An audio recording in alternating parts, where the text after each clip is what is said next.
Yes, y'all.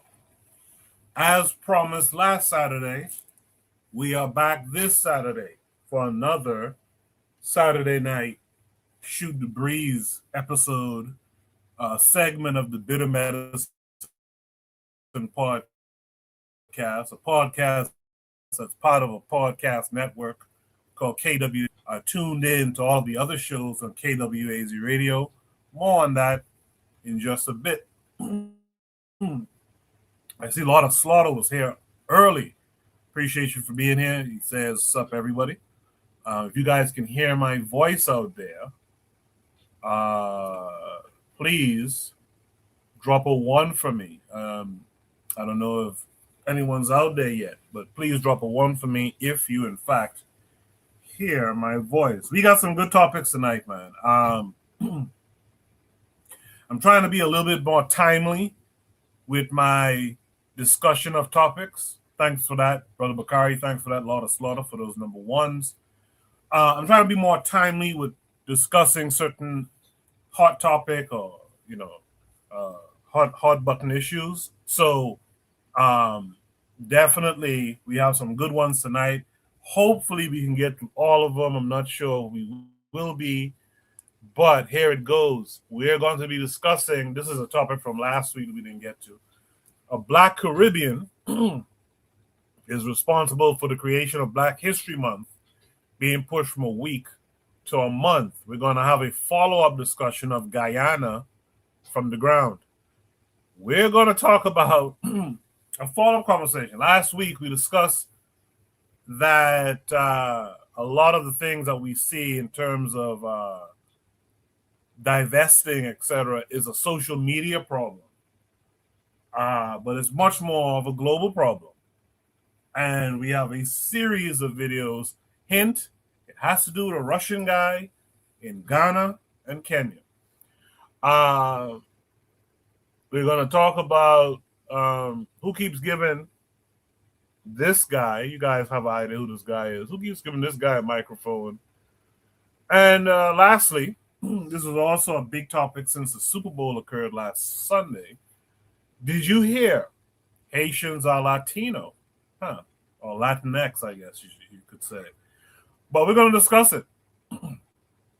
A lot of Florida says I seen that Russian dude. Yeah, we're going to talk about that tonight. So those are the 5 topics we intend. We'll see if we get through all of them, because Shoot the Breeze topic number 3 is going to be that Russian incident. I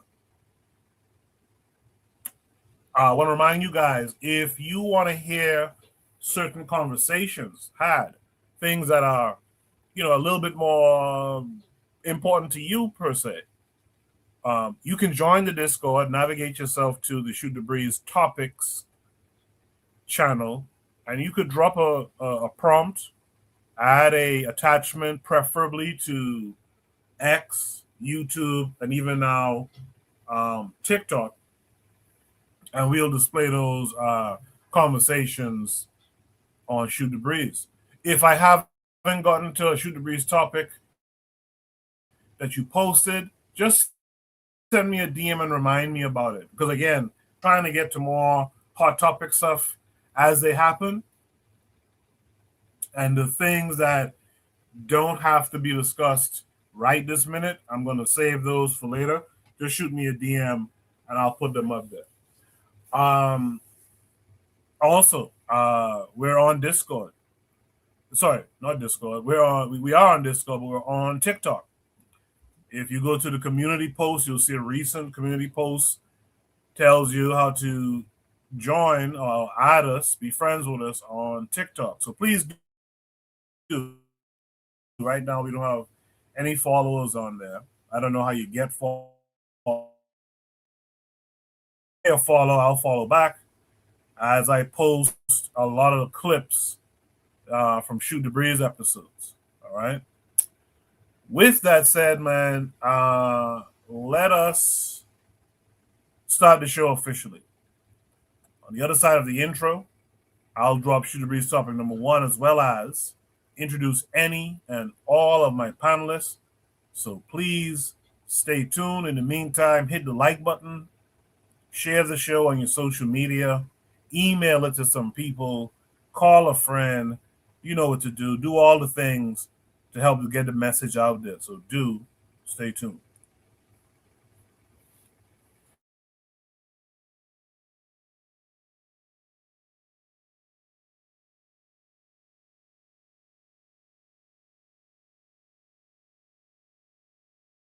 You are listening to the Bitter Medicine Podcast on KWAC Radio.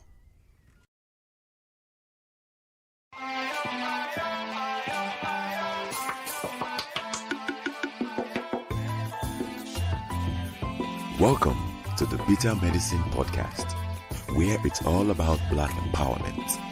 Our show focuses on Black news and entertainment, arts, science, economics, history, people, and strategies that uplift, empower, and motivate Africans within the diaspora. And now, your host, whose favorite color is black, Goku.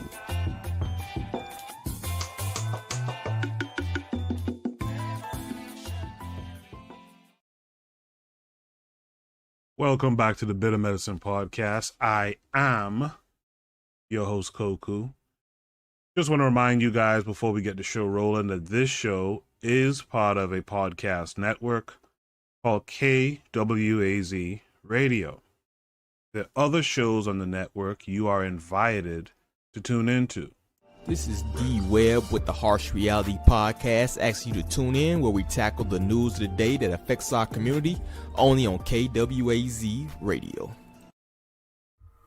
Peace, family. This is Oni, inviting you to listen to the Pro-Black Perspective, where Black problems are addressed with Black solutions. Greetings, fam. Tune in to The Learning Curve with me, the Revolutionary Matron on KWAZ Radio. You are listening to the Bitter Medicine Podcast on KWAC Radio. Yes, indeed. Make sure you tune in. Make sure you at least subscribe to Brother Bakari's BBN Network. Make sure you're tuning in to the Forecast Radio. Make sure you're definitely tuning in and supporting our matron on her channel with her reading these different texts, these different selected texts. Make sure support her. And last but not least, he hasn't been live as often as he was before, but make sure you support Kofi the Black Critic, who celebrated a birthday last week, as we were told. So shout out to that brother as well. Right now it's just me up here. That's fine. Let's get right into it. We Shoot the Breeze, topic number 1 tonight. The link was Guyana. The link should be pinned to the top of the chat. It is not pinned to the top of the chat as per usual. I'll drop it here as well. But the link should be pinned to the top of the chat. So there's the link for those who want to join. Let me see if anyone's going to join in the meantime. But yeah. Let's go to Shoot a Breeze topic number 1 in the meantime. Shoot a Breeze topic number 1 says a Black Caribbean is responsible for the creation of Black History Month being pushed from a week to a month. This comes, of course, with a link that's going to take us to, I think that's YouTube. Make sure you guys see my screen. So there we go. We're on YouTube here. We're going to watch the video in a second. Let me just welcome in Buana real quick. Buana, how are you this week? Koku, can you hear me? Yes, sir. Loud and clear. Oh, I'm good. I'm good, brother. I'm good. I'm just trying to set up for the night, but I'm good. Cool. Yeah, thanks for coming through. As per usual, like I said, should it be stopping number one? A Black Caribbean is responsible for the creation of Black History Month being pushed from a week to a month. This comes with this video from YouTube. Let's watch it and then we'll discuss. Hey y'all, happy Black American History Month. And I decided to focus in on the word American because I noticed during Black History Month, a lot of companies and brands tend to highlight and give brand deals to first and second generation immigrants with the same skin tone. And I think that those brand deals and sponsorships should go to Black American people because we are descendants of the people that fought the civil rights movement. And if you know anything about the civil rights movement, it paved the way for everyone because Black Americans didn't just fight racism. We also fought the US government to change policy, law, and culture. You're welcome, bitches.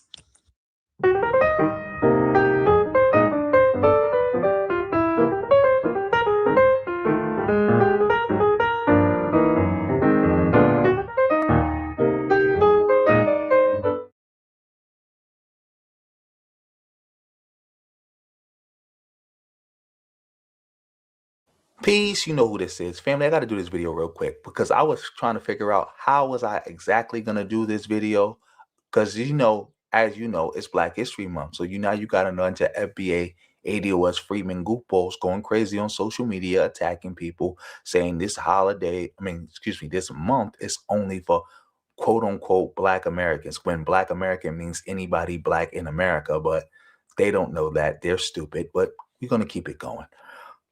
They're attacking people. And I was like, how am I going to address it this year? Because I always address it. And I always address it in an immutable way where nobody can debate, unassailable, when I put it down. But I decided I'm going to attack it this year by saying, did you know Black History Month was started by a Black immigrant? Somebody y'all would call a tether or someone y'all would call a Black immigrant. And for all y'all who don't know who I'm talking about this man right here, Dr. Edgar Allan Toppings Sr. As you can see on your screen, in 1976, with the nation's bicentennial as a backdrop, Edgar Toppings, 55, PhD, president of the Association for the Study of African Americans' Life and History, worked with President Gerald Ford to establish the country's first Black History Month. Let's really get into that. Let's click on this article and let's really get into it. Links will be in the description box below, by the way.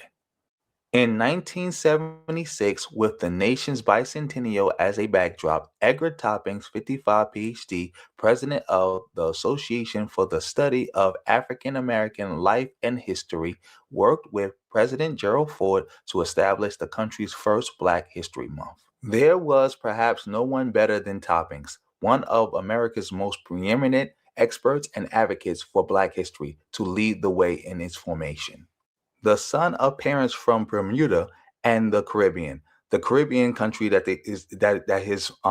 I think his father is from, because his mother is from Bermuda. I'm sure I'm not getting it mixed up, but I think his mother is from Bermuda, his father is from Grenada. So yes, that Caribbean country, that's supposed to be Grenada right there. Toppings was born in Harlem and grew up poor during the Great Depression, but graduated from Howard University with both bachelor's and master's degree. At Northwestern, he pursued a doctorate in history and met his future wife, Antoinette Lomax, along the way. I want to say this.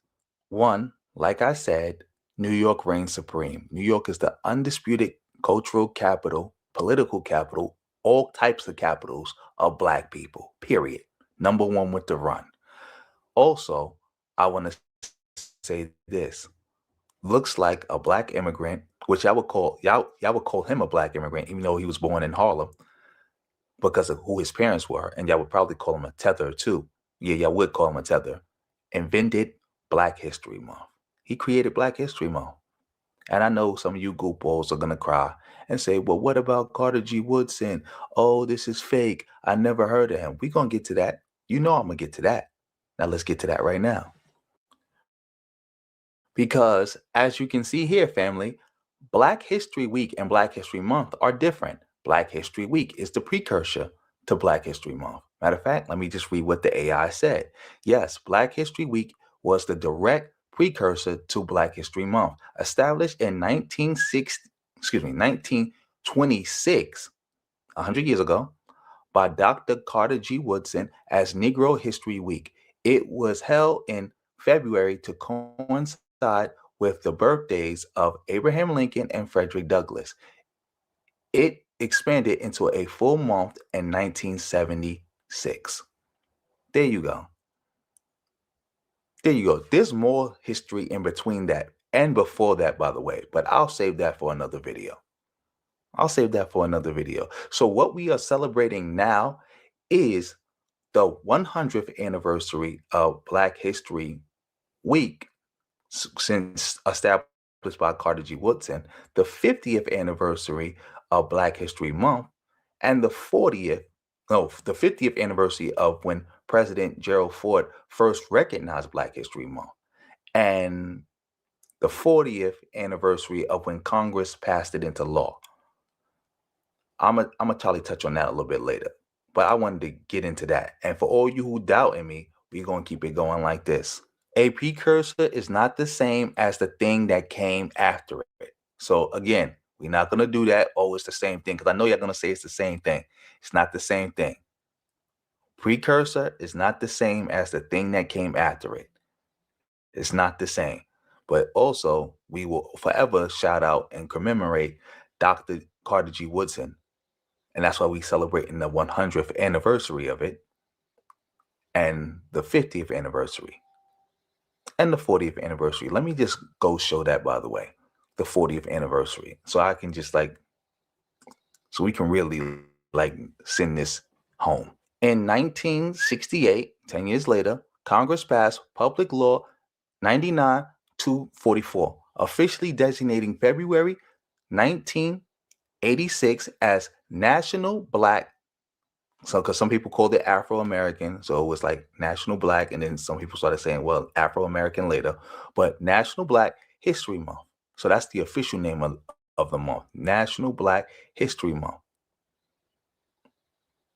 So there it is right there. Boom. So this month is celebrating the 100th anniversary, the 50th anniversary, and the 40th anniversary. I hope I made myself clear. You FBA goofballs need to stop saying that Black History Month is only for quote unquote FBA, even though we know FBA is not a people, it's not a group, it's a group, it's not a people or lineage. But even if we were talking about the people who descend from the enslaved Africans on this land, Black History Month or Black History Week was never just for them. It was for anybody Black. Always has been, always will be. Our identity, again, is racial. Everything we do revolves around race. So, yeah, thank you for watching this video to the end. Make sure you like this video, share this video, comment on this video, give this video high points.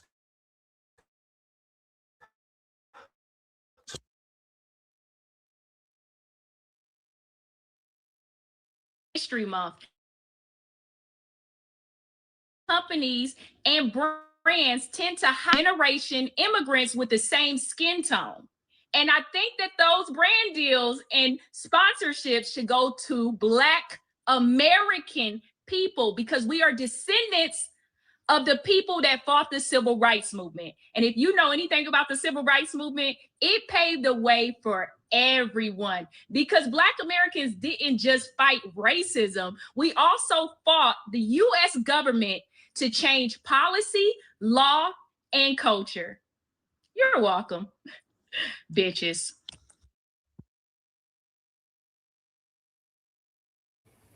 So I wasn't aware of Daphnique, I think. Yeah, Daphnique. Wasn't aware of this video from her until I saw this prompt. And it's such a shame because I actually was a fan of hers. I could honestly say I'm a fan of hers. I stop every time to see her skits and stuff when they come up. Her and the barber dude. I can't think of his name right now. But I almost didn't even have a problem with what she had to say.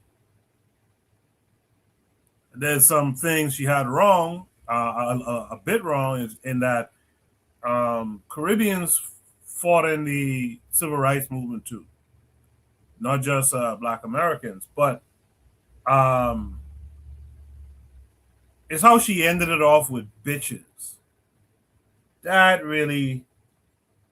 grinded my gears at the end there. So I don't know if I'll be patronizing her content, which I think is something that people should be mindful of. You're a content creator. Maybe you shouldn't be trying to divide the room, as the comedians would call it, right?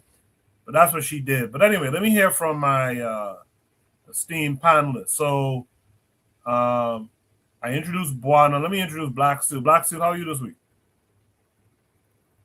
I'm doing good, man. Shout out to everybody on the panel, Buana, you, Koku. Happy Valentine's Day to those who celebrate, man. Before we get started, I want to share a story with y'all that happened in my class for Valentine's Day. So a young man, he brought a little gift basket to a girl for, Valentine's Day. Some little girl he had a crush on. So he comes in, he puts it on her desk, and she says, "Oh no, I don't want this," And I felt for the young man. So to all y'all people out there, just let him down easy if you're not interested. Just let him down easy. But I'm doing great. Yeah, that's a good message there, for real though. Yeah, we ain't got to be so stink to one another, man. But thanks for that, Black Steel. Brother Bakari's with us. Brother Bakari, how are you? I'm absolutely magnificent, my brother. Everything is everything. And I'm going to make it better tonight because I'm going to start an argument with Black Steel because I ain't one. All right, appreciate that, Brother Bakari. Last but not least, of course, is our brother Kofi. Kofi, how are you? I'm doing good. I'm doing good. Speak to the panel. Good prompt. Good prompt. I was late to give that to you. Yeah, that is something of a discussion that we need to talk about. But I'm good. Yes, sir. Kofi, as we understand it, last week was your birthday. Happy belated, because I haven't spoken to you, since. So happy belated to you.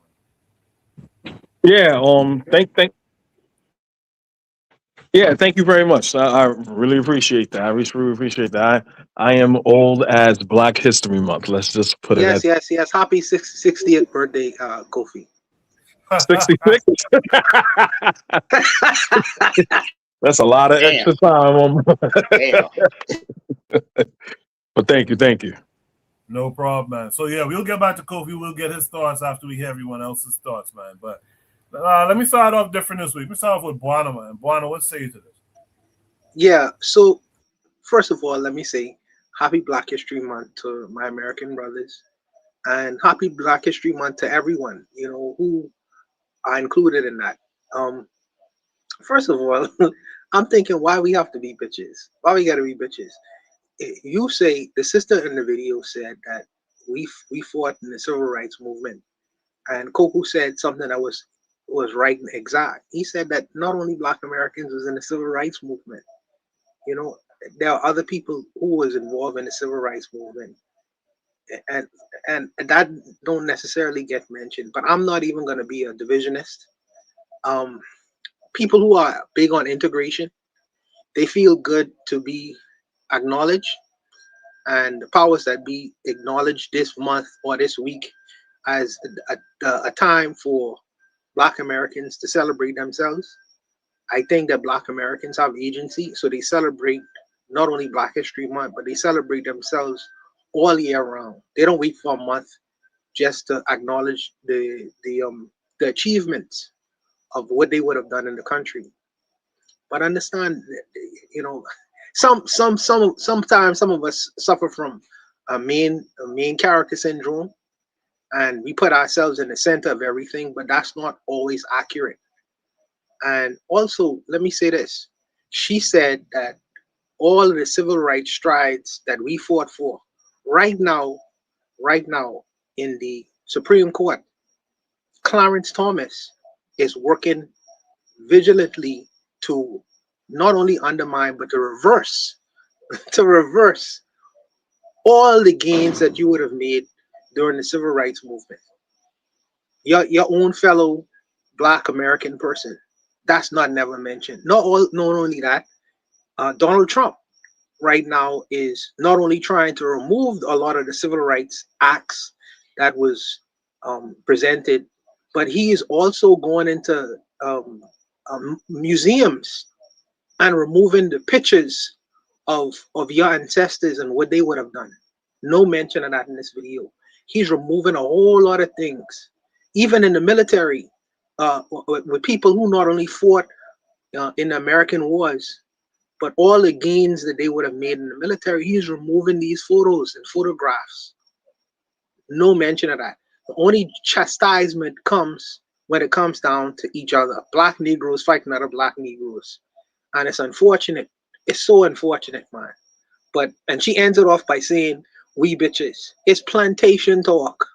It's plantation talk.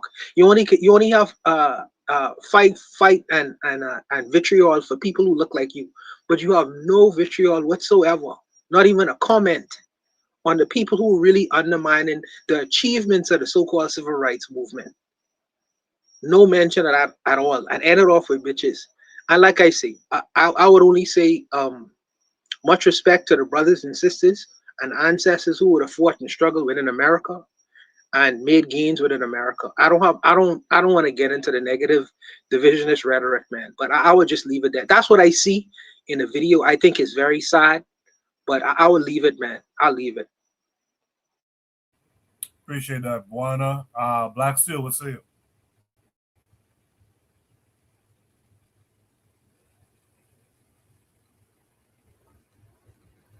This shit is a psy-op. I've been saying this for years. Okay? This, man, listen. This dissension within the ranks, this coming at each other's throats, like Buana mentioned. You're attacking other Black people, not attacking the people who are legitimately trying to undermine the recreation of our history. They're removing stuff from museums, complaining about Juneteenth shouldn't be a holiday, all that other stuff, right? This never was a thing. And it's coming so quickly on all the social media, all the internet and the apps and whatnot. It is a plan. It is a concentrated effort to cause disruption and unity within for African people. And at a time when we are in a renaissance of white supremacy, when we have an openly racist president, we have an entire government system that is trying to take back all the gains that Black people, not just African Americans, but Black people all over the world have struggled for. This type of dissension is dangerous and is going to leave us vulnerable, if not even more vulnerable, to white pathological aggression. Two people in a burning house don't have time to stop and argue, right? So, and I'm like you, I was a fan of Daphne too, but fuck her now, because Carter G. Woodson did not just make Black History Month or Black History Week for Black Americans, right? He wanted to highlight the accomplishments of Black people across the diaspora, on the continent. Our history does not begin in America. If you start Black history with slavery, if you start with America, you started with slavery.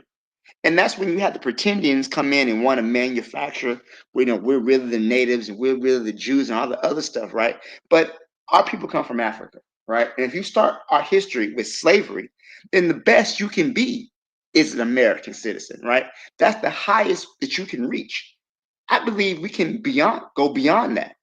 I believe that Black people have to, quote unquote, untether themselves from the white supremacist settler colonial project that is America, that is funding a genocide, that is starving an island of 11 million people in the Caribbean, that is bombing innocent men and women in the Caribbean Sea for quote unquote selling drugs, right? This is all the stuff that encompasses being American. Wars of aggression, right? Destabilizing people all over nations all over the world.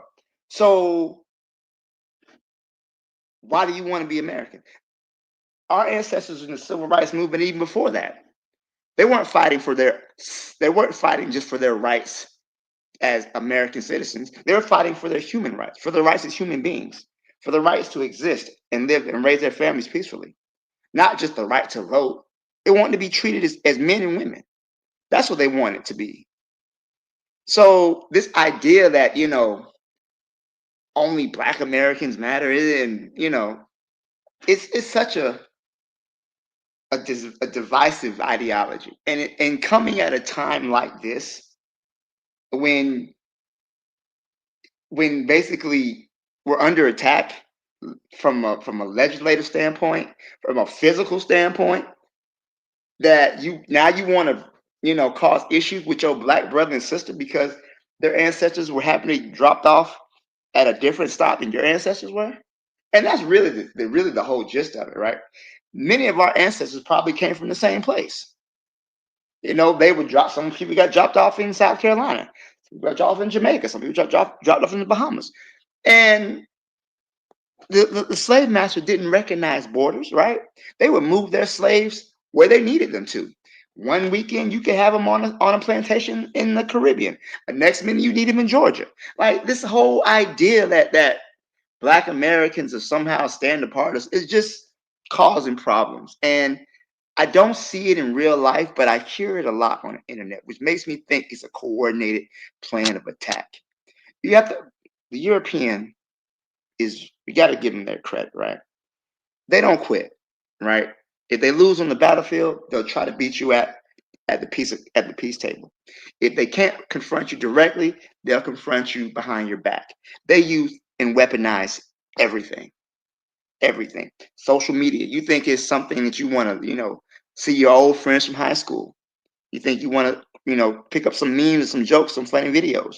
But here they are weaponizing it against African people. And you have other African people who are unwittingly, maybe even wittingly, aiding the oppressor to cause disunity within our ranks.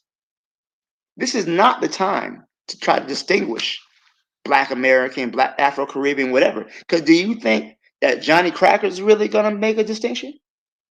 Do you think he cares? Oh, I'm not going to hurt these Black people because they grew up here in America. Black people have fought in every war since the Revolution. Did that stop them from lynching Black men in their uniforms after the First and Second World War? Did it stop them from denying the Black men their GI Bill? This need to attach to America is really just a good example of battered wife syndrome. I wouldn't even call it Stockholm syndrome, because Stockholm syndrome, the so-called the people robbing the bank were nice to the lady. Black Americans have battered wife syndrome, right? Because no matter how bad this country treats us, you still got a few dumb Negroes who want to attach themselves to this situation, and we're going down with a sinking ship. So those are my thoughts. I think I've spoken enough. I'll let somebody else go, but thank you for the opportunity. Yeah, good stuff, Black Seal. Clip that, by the way. Got to make a clip out of that. What's interesting is to echo something Black Steel said. Like, where did Daphne Springs just decide to talk about this? Why? Your internet. Well, she is a stand-up comedian as well, but you're really known for your internet comedy, and all of a sudden you just come to talk about brand deals and first and second generation. It's who sent you, man? Who put that battery in your back and sent you out here? By the way, it also goes to show you, as we talked about last week, and I'm sure we'll talk about a bunch this week, you gotta take social media a bit more serious than we have. You gotta take it a bit more serious than we have.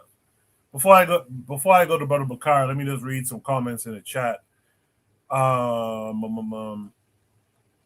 of Slaughter. Lord of Slaughter says, I unsubscribed from Daphne after seeing that video. He goes on to say, I don't understand the argument over Black history. White people have divided our people with nationalism and tricked people into tribalism. He says, to me, our race is more important than what accomplishments were achieved in whatever nation. Daily affirmations by Pauline is out there saying, good evening to you, my dear. Lot of Source says something interesting here. He says, Black nationalism has become the enemy of Pan-Africanism. Isn't that a crazy notion? Trigger Happy in the chat says, from what I understand, me and Trigger Happy, Black History Week is supposed to act as a stopping point for presenting all the learning you have done throughout the year about Black history. That's interesting. Daily Affirmation says, happy Valentine's Day. Lastly, a lot of Solar says Black nationalism is a losing cause. He says, untether from America. Very good commentary from the chat. You guys keep it going. I'll present your comments on the screen when I have a chance. With that said, man, let's hear from Brother Bakari. Brother Bakari, what are your thoughts on Shooter Breeze topic number 1? First, I want to say, Black Steel, I like that. I got that when you say we need to untether. I smiled when you said that, man. That was good right there. What I got to say about that is, the first thing I'm going to say is, I unsubscribed from Daphne Spring, whatever her last name, when I saw that. I was a big fan, right? So we're going to go to who wrote the Lift Every Voice and Sing, James Weldon Johnson. And if you look him up, according to FBA, the guy that wrote the Black National Anthem would be a tether, an anchor baby tether.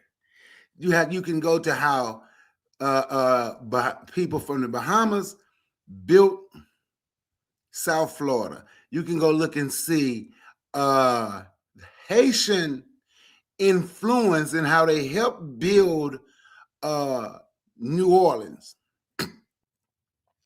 If we continue on with this, right, you can see there were immigrants, I'm calling them immigrants for this, but came here during the Revolutionary War to fight with the British because they thought they was fighting to help free African Americans. If you look up enslaved Africans at the time, if you look up Fannie Lou Hamer and her connection with Africa, you would find how African people from African nations was reaching out to her and other people in the civil rights movement asking, what can we do to help?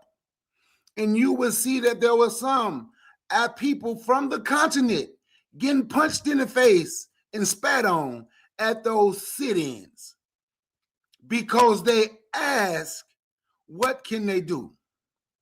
Now, I have a buddy of mine. We had this conversation. I say, you're telling me that arguing with another Black person about they didn't do nothing here is more important than confronting the people that's tearing down everything Black history? Go look and see what they're doing in Philly. Just go look and see what this guy has done with Black history since he's been in charge. And you're telling me that the fight with someone from Jamaica, or Nigeria, or Trinidad, or the Bahamas is more important? It sounds like a bunch of coward nonsense. like Black still said, who's paying these people? Who's paying Daphne Spring Wanch? Who's paying her to get on and start talking about this? And our people out here, they're so fickle-minded. So now they will jump on the bandwagon and they will follow anything. I'm Aboriginal, Indigenous. We different than those Black people. We have our own distinct, unique culture. So do those people. People from Jamaica. But all of this unique, distinct culture actually derived from the continent of Africa, West and Central Africa, mainly. And we have let people bluff us and tell us that they own the world.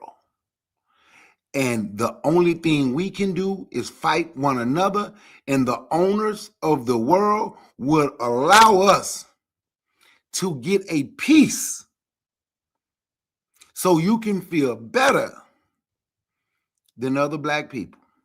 It's a problem, not just with African Americans. It's a problem, period, amongst African people, amongst us, how we deal with one another, how we want to talk to one another, how we always want to fight and put one another down. And now this, they're going to call it Black American History Month. I heard Yvette Carnell say one, oh Lord, I hate to say their name. The leader of ADO say one time that we became American, and according to her, she was speaking up. Everybody that they call her, every person, because they just call us Black American now. Even I tell them, don't call me that. But we became American in 1619. I asked in the chat, and they went off on me. I said, if you became an American in 1619, show me in the records where they said they were enslaving Americans. It's not going to be there. It's not. Once upon a time, Black American and African American was interchangeable. My 22-year-old son called me the other day. He was like, Dad, you told us about 3 years ago that Black American and African American is not interchangeable anymore. I tell people, don't call me a Black American. I'm not a Herschel Walker. I'm not the dude, whoever I forget his damn name on the Supreme Court. I'm not Jesse Lee Peterson. Don't call me a Black American. Clarence Thomas. Yes, Clarence Thomas. My ancestors come from Africa. I'm African American. And I'm being honest, and I think it's an insult that everybody has just caught on to the YouTube thing and just call all Black people Black Americans. I'm African American. I'm not the same as those people trying to fight to be white adjacent. They know they can't be white, but they want to be white adjacent. And on that, I hear the mic. Appreciate that, Brother Bakari. You know, it's interesting, and I've talked about this years ago. I bring it up every once in a while. What's interesting is a lot of Black folks in America, a lot of them don't realize that they do, in fact, have a lot of Caribbean background. A lot of Caribbean people who came here, even today still. You find a Bahamian in New York, generally speaking, they don't really broadcast that they're Bahamian, right? And a lot of these folks whose families came from the South during the Great Migration don't realize that you guys really do have a lot of Caribbean, African ancestry. But Bakari mentioned the Black National Anthem.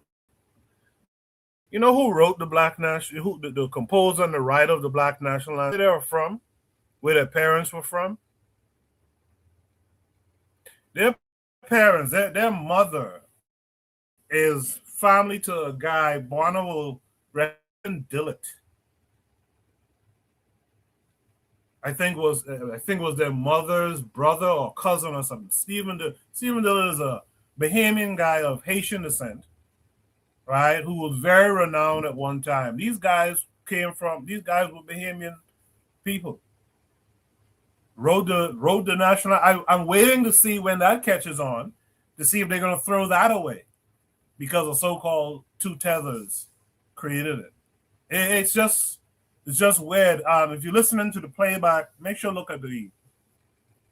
Yeah, that's right. A lot of saw from the Bahamas. Make sure look at the comments. Trigger Happy put up some really nice comments. I'll read one of them. The last one he put. He said, "Ethnic fluidity should be the norm. We should build from it and use it to our advantage. Delineation is unintelligent." I appreciate that. Can I say one more Kofi, thing right quick? Can I say one more thing right quick? And I'm done. I promise you. This is it. And by the way, to let you know they haven't studied, I think Black Steel touched on this. Carter G. Woodson really spoke about African history, the guy that started Negro History Week. That's all I wanted to say. Absolutely. Trigger Happy says Obadali Kamban would be a good example, and even the Caribbean countries are fluid.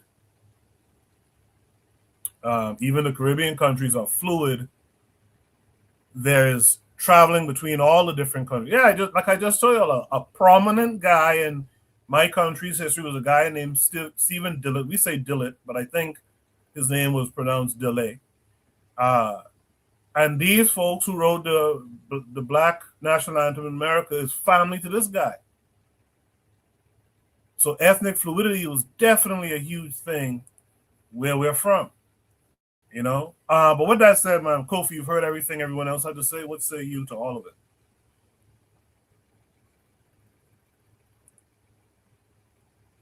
Kofi's holding up the book with the picture of Carter G. Woodson on the front. Kofi, we can't hear you if you're talking, though. Oh, this book right here, right? I got this book, probably like 20 years ago, right? 20 years ago, right? When I made a decision in 2002 to really buckle down to understand why are Black people globally in this situation, this book was pushed on to me in order to read the mentality of Black people as of to why and the history, right? I'm old as Black History Month, so I'm proud to say that. So when you have there's a difference between like knowing people and knowing certain figures and studying their body of work. We plainly see that FBA knows scholars and Black Americans who has put in the work, but they do not study their work at all. They will not be talking like Brother Bakari said. If you read about Carter G. Woodson, you wouldn't taint Carter G. Woodson's name by attacking other Black people. That goes against the whole reason, the whole mantra of what Black history is. So what I'm going to do right now, I'm going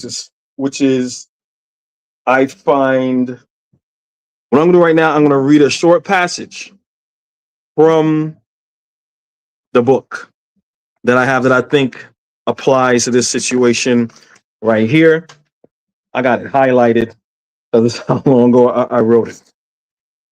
So it's going to say, no, that's not it. I'm sorry. I have a lot of stuff highlighted here, if you could see. All right. Got it. So I'm going to read. This is, if anyone has the book, right, this is page 24, right? So it says, this is a slightly dangerous ground here. However, for the Negro's mind has been all but perfectly enslaved in that he has been trained to think what is desired of him. The highly educated, in quotes, Negroes do not like to hear anything uttered against this procedure because they make their living in this way, and they feel that they must defend the system. Few miseducated Negroes ever act otherwise, and if they so express themselves, they are easily crushed by the large majority of the contrary, so that the procession may move on without interruption. Right? The result then is that the Negro, thus miseducated, are of no service to themselves and none to the white man. The white man does not need the Negro's quote unquote professional, commercial, or industrial assistance. And as the result of the manipulation of mechanical appliances, he no longer needs them in. I'm sorry, I don't have my glasses on, so forgive me for the slow reading if I'm reading slow. Or mental service. The highly educated Negroes, moreover, do not need the Negro professional or commercial classes because Negroes have been taught that whites can serve them more efficiently in these spheres. This is the miseducation of the Negro. So when we're talking about FBA, obviously, we're talking about a small sect of Black Americans that are not intelligent. In this case, they're very loud, but they're not intelligent. If they're championing Carter G. Woodson, but don't know his body of work, they're just telling on themselves. They're just telling on themselves. So they don't even understand their own psychological, like Black Steel says, not even Stockholm syndrome, it's battered wife syndrome. I'm gonna start calling foundational battered wives Americans, because you don't understand about just like how they were praising Khalid Muhammad. Oh, happy birthday to Khalid Muhammad. Happy birthday to Khalid Muhammad. Khalid Muhammad was a Pan-African. Every picture you see Khalid Muhammad, he's either wearing, when he was on Donahue, you see him wearing the jacket with the kente cloth on. Another one, he may be wearing all black, but he has like an armband of the red, black, and green around his arm, or as a bow tie, or he has the flag, or he has the ankh on his ring. He is a Pan-African. These are a small group of people, but they are the loudest. And we need to keep flooding these internet airways with information in order to drown out their stupidity.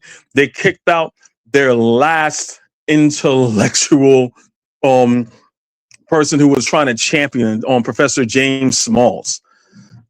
They got rid of him. That's it. It's over. He was at least trying to work with you guys, because FBA in its inception, without getting into detail, had good intentions. Hey, look, we don't like what's going on with HR 40. HR 40 is a bill for reparations, just study reparations.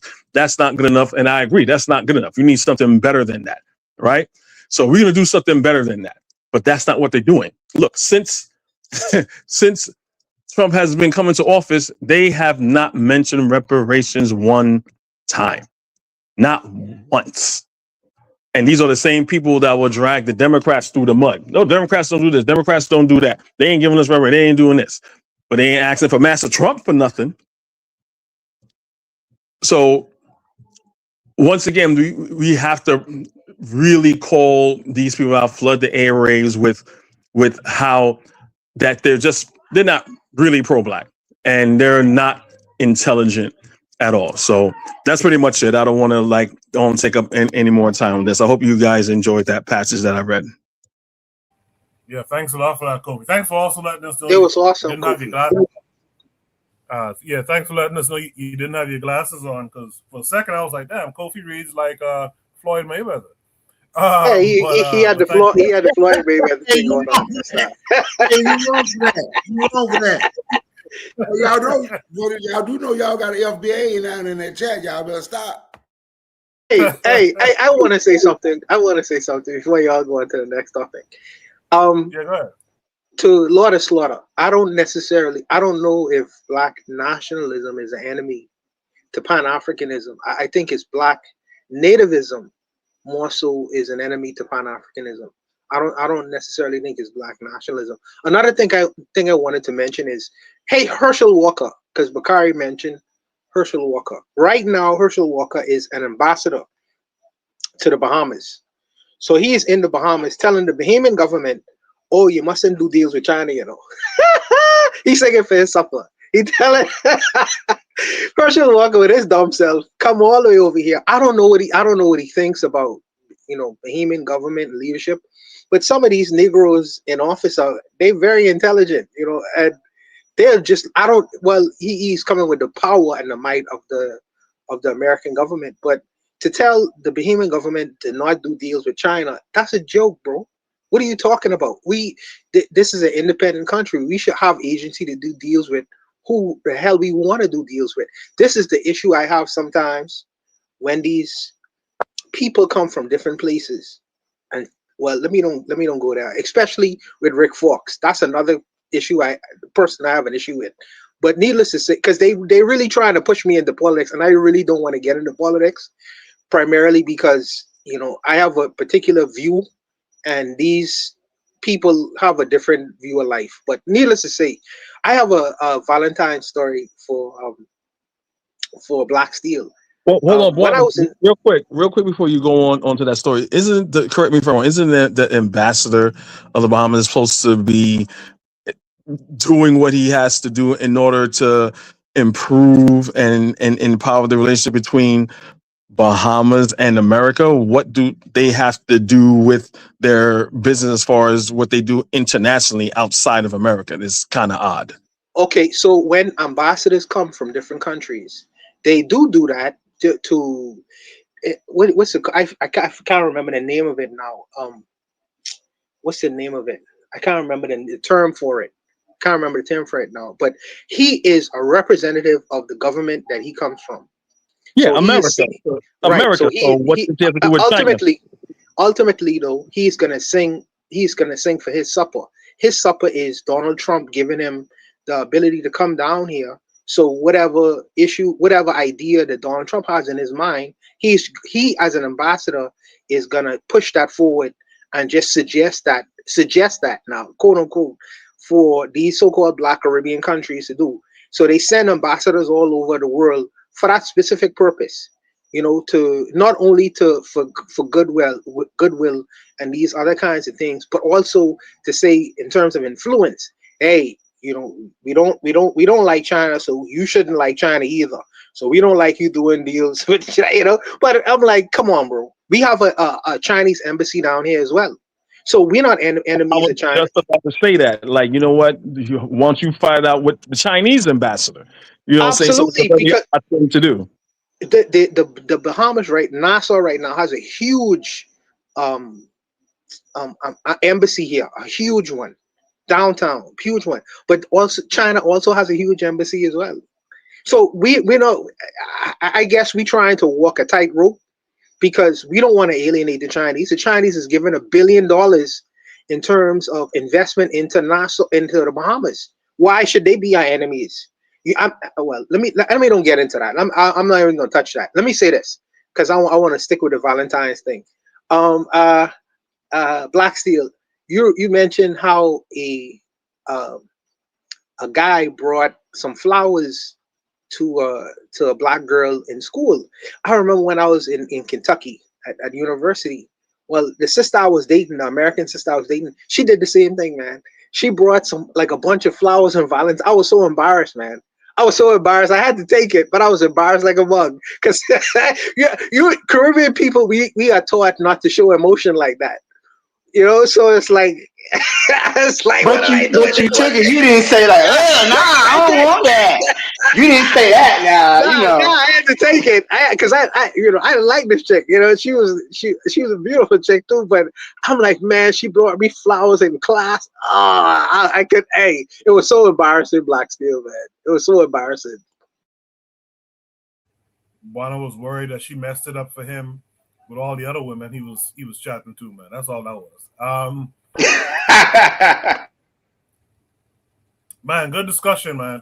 There's no last thoughts on that. Let's go to Shoot the Breeze topic number 2. Kofi, stick around if you can, because this one, I think you might be able to provide some insight on this one. Shoot the Breeze Shooter Breeze topic number. What's going on here? Shooter Breeze topic number 2 says. Shooter Breeze topic number 2 says a follow-up discussion of Guyana on the ground. This has a attachment that comes with it. I think it's taking us to YouTube again. Let me see.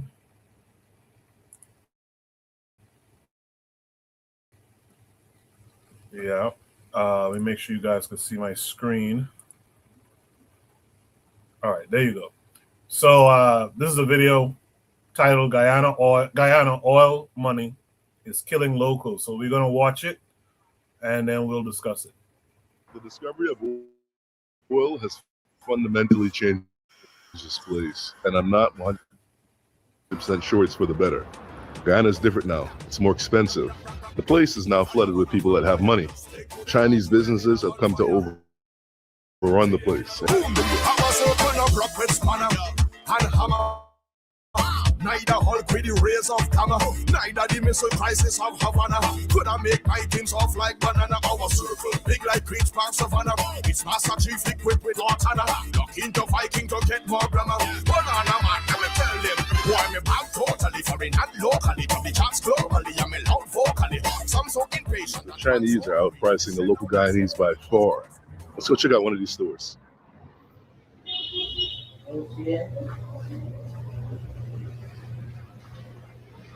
See, so they outprice local Guyanese, and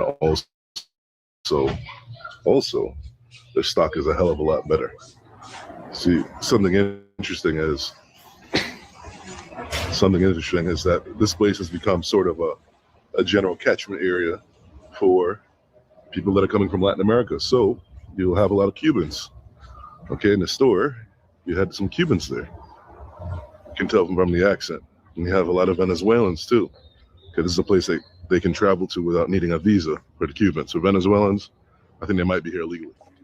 Instead of dancehall or some chutney, instead you're hearing all kind of Spanish things on the roadside.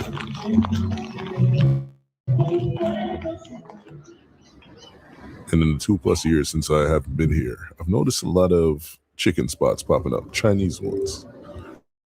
Let's go give it a taste. Why not?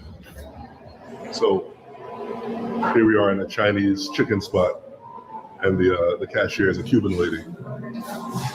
A lot of Cubans coming here. Many times it's on their way to other countries, on their way to Brazil. But yeah, big Cuban community, big Venezuelan community, they're coming here.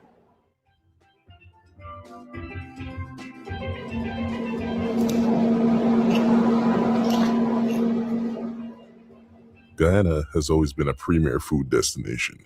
Not only is the cuisine unique and bringing influences from India, China, Western and Central Africa, other parts of the Caribbean, Western Europe, and the natives giving their spin on cuisine coming in from the interior. Not only is the food good, but Guyana provides the Caribbean with unlimited land space for agricultural growth. If you go to many islands throughout the Caribbean, what you'll find is Guyanese rice.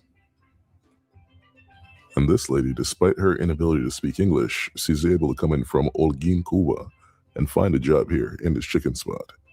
And because of the wage issues and increasing inaffordability, a lot of local Guyanese young folks are sort of discouraged to work.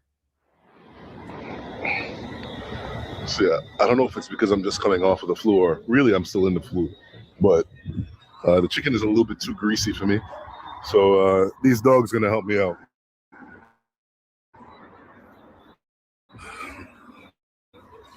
Couldn't bother clean out the bone. There's another dog, but she ran off with the piece again. Despite my efforts to dress down, they know very well that I'm not from here. Literally everyone warns me, be careful walking around at night. Careful with that camera. Indicating a wider crime issue here in Central GT.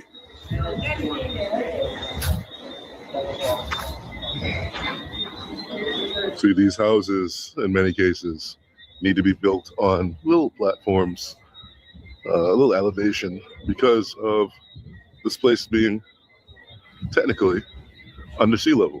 Okay, the Dutch had their preoccupation with building things under sea level. So now Guyanese people have to deal with it.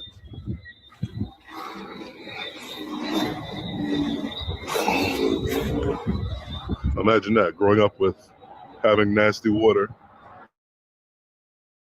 on all sides of your house.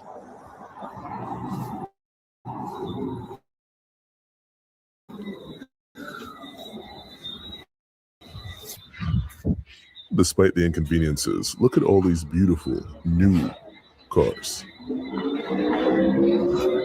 Look.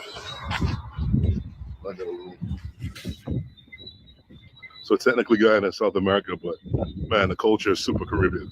And now you have a lot of Latinos here, especially in this section. It wasn't like this before. The place is dripping with Latinos. And late at night, I noticed a lot of the Venezuelan sisters standing outside, waving hello. I wonder what that's about. Due to the United States' newfound hostility towards immigrants, Venezuelans, Cubans, and other migrants, would-be migrants to the United States, have to go elsewhere. And as I've said previously, Guyana is becoming a destination. The reason being is that Guyana has favorable visa laws, and it's closer for Venezuelans. Look at the accumulation of bottles in this one ditch. Not like Amsterdam, huh? Yes, sir. So that happens when you have rapid population growth and you're not prepared to deal with it. Another thing that happens is, well, the changing of the economy. Individuals are engaging in illegitimate means of making money a lot more than they did previously. By and large, it's not the Venezuelans or the Cubans that are engaging in this. It's a local Guyanese people. Unfortunately, the oil jobs, contracts in construction, contracts in infrastructure have not radiated down to the people. A lot of Chinese contractors actually maintain those jobs.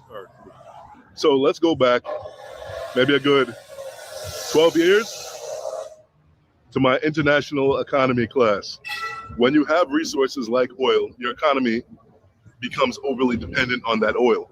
And instead of having a diverse economy where you have multiple things going, you tend to actually stop all those other things and only depend on that oil. And that makes your economy a hell of a lot more fragile. A byproduct of the finding and exploitation of oil in a country's economy is corruption, and more corruption. It's inevitable. And just in case if you're curious, yes, it smells horrible.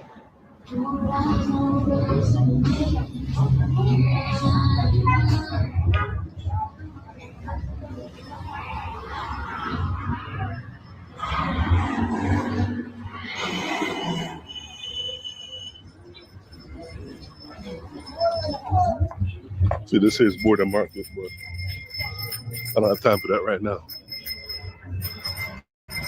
Right. Something that's actually happened with their fruits here is that they've sort of, I guess you could say, they've incorporated Brazilian produce into what they have here. Instead of having seasons when certain things are available, because of the Brazilians and their produce, they're able to have everything all the time.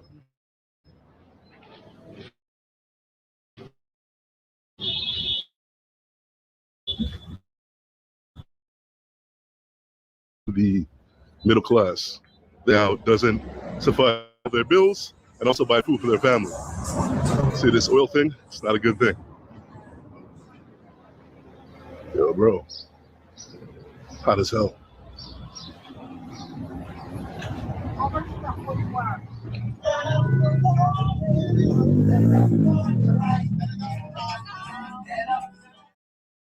When you're dealing with 30 Celsius, no trees, no breeze, you need hydration.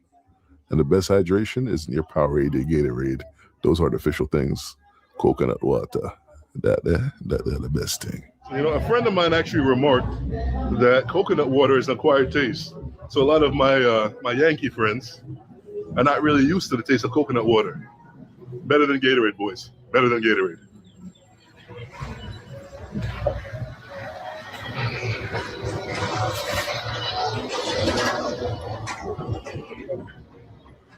So here in the streets, the price is about $2.50 US for this coconut water. Whereas in Cuba, you're paying maybe what, 40 cents? And that's in Havana. If you go out to the outer provinces, maybe close to 20 cents.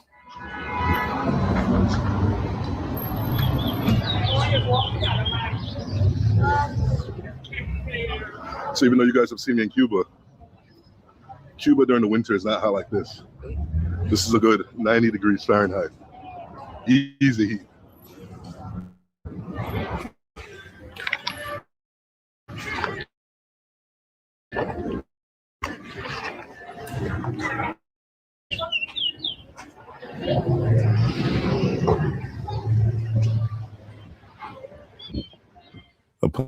Advanced camera, but be careful.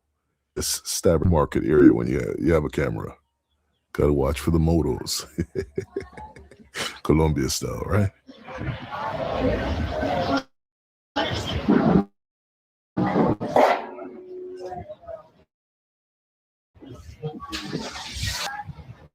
like to thank you guys so much for watching this video. I'm gonna catch you guys in the next one.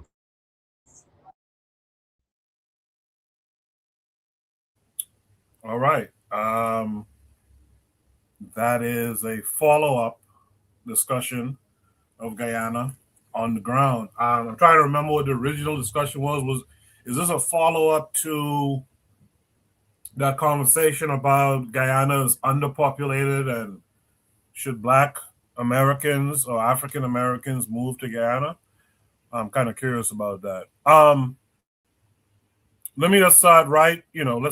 Let's go with the person who represents that nation, man. Kofi, what are your thoughts on what you just saw? That was very interesting. I was trying to go to Guyana for my birthday. I wasn't able to do that, but I'm trying to go this year. What he's saying is not something that is surprising. Even in Africa, they call it the resource curse, because if it's mismanaged and not managed well, then the population there, like the native population there, is not going to reap the benefits. There's I forgot this guy's name. There was a guy there. He is being forgot this guy's name. He with the oil boom, he went to America and he established like a oil refinery, and he needed a partner, like an investor, and it was this Indian guy. So him and the Indian guy came together. Long story short, the Indian guy started swindling him, doing things like saying, "Oh, he stole my money," and things like that, and all types of nonsense, and pretty much trying to swindle him out his half. I saw another video when he's come to government contracts, how they had this other Guyanese man there, another businessman, going to the local people saying, "Hey, look, this is your oil. You're Guyanese. This is you have a right to all those government contracts that's in there down there in Georgetown. You are supposed to be first in line to get those contracts, right, before anybody else, right?" It's a lot. People, as far as like doing like the refinery and things like that, yes, they're bringing in Venezuelans, and they're also bringing in anyone to do with the oil industry there that they have. Instead of say, well, the excuse is, well, guy doesn't have any expertise in oil because oil is new to us. So you don't have the refinery, you don't know how to mine it, you don't know how to refine it. So they're bringing out all these outside people in order to do that. I understand that to a point. What needs to be done is like, okay, fine, got it. We have a whole bunch of young people here, right? In Guyana, we have a middle class people, working poor people. Fine, bring those contractors in. You come in here, you train our people, right? Once you train our people to do the job, then you get them on board, and you don't have to tell them, you slowly wean off the contract and be like, all right, bye. Because you have the capital. You just don't have the skills and the knowledge and the know-how. Again, Guyana has always been like, he's been down to the border market. Border market is like a real big famous place where you get like all types of food. So I like when he was talking about border market. But Guyana has always been a multicultural place. So what's going on with Venezuela now is not good because Venezuela and Guyana borders each other. So they just the gentleman just said they're like they're very lax on the visa. Not to sound like FBA or anything like that, but they need to, if what the gentleman's saying is correct, I'm only going based upon what he said. You need to control the population of people that you have coming. I got no problem. Like it's news to me that there's a Hispanic area, which is odd because Guyana always prides itself on being the only English nation in South America. What I'm saying is to slow it down, especially if you're looking at your people and the people are not being well taken care of. So along with that, it was one thing he didn't mention there because the largest group in Guyana are the Afro-Guyanese and the Indians, right? Right now, how it is, everyone's familiar with Guyanese politics and Guyanese history. Usually when the Indians get in power, right, they usually take care of their own people. They kind of get away with a lot of bullshit. You know what I'm saying? And then black people slowly, try to fight to get like sometimes scraps. So there's three parties, there's two big major political parties. And plus you have to remember Guyana, there's a lot of black Indians. So people that are mixed, that are Afro-Guyanese and Indian. And the party of it's the PPC and the PPP. The PP, I think, believes the PPC. If you look at it, it's a black. It's a black political party. It even has Pan-African flags. This is when all started by Burnham and everything, right? The other party is the more of the Indian party, and they try to grab some black faces and some black people. But some of them people that you think that's black, they not. Asking for their mother. He's like, ooh, that girl look good there. What's her name? Oh, your name is Sarah Khan. Oh, Khan. Oh, your father's a coolie man then. Right? She look black. But that's so you have a lot of mixed Indians going for that party. Right? So I'm surprised he didn't mention about the Indian population there and the Indian influence that they have there. I really can't give too much insight currently because I think this video is probably about a year old, because best time to go in Guyana is not during the summertime. Best time because I'm under like heat, but the best time to go to Guyana is in the winter and in the spring. In the winter because it's like Christmas, and during the spring that's when our Independence Day is and stuff like that. But you have to watch Guyana like very carefully. Now, the President Ali, he's not a stupid man. He's not a stupid man. He even came here one time in Brooklyn on Church Avenue, representing Guyanese around with the black people. So I'm like, okay, all right, okay. He's representing black people and he knows black history. This man is not a stupid man. I don't know if he's playing possum or whatever, playing stupid. I don't know, but he's not a stupid man. So all I could do is hope that he has something going on where this is not continuing to happen. But again, what this guy is saying is correct. He needs to ease up on the visas. 1, 2, make sure the contracts go to native Guyanese people. 3, make sure that you're about to be like one of the largest growing economies in the world. With that, you have capital coming down the pike. You don't need not to rely on anybody. All the cards is in our favor. You have to know how to play the game. And one other thing before they say that the guy said is also true when you look at economics, when your economy is only based on one thing, one product, or one thing, you're kind of doomed. Now, he also, I guess he kind of contradicted himself a little bit because he says if you go to the Caribbean, most of the rice in the Caribbean is from Guyana, right? Guyana's main crop is sugar. That crop is so big and worth so much money that Guyana owns sugar plantations and production. It's owned by the state. It's owned by that country. So you have sugar, you have cocoa, you have a whole bunch of other things.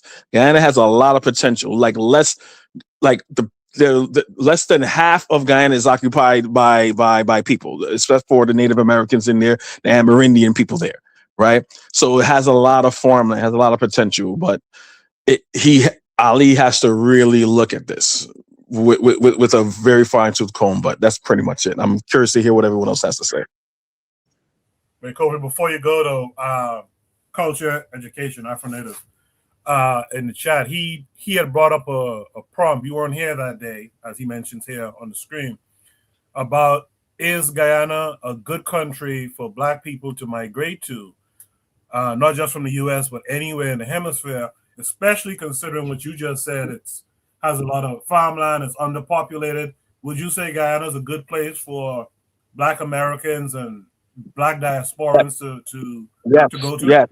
Yes, because right now is a little bit more Indians than Black people.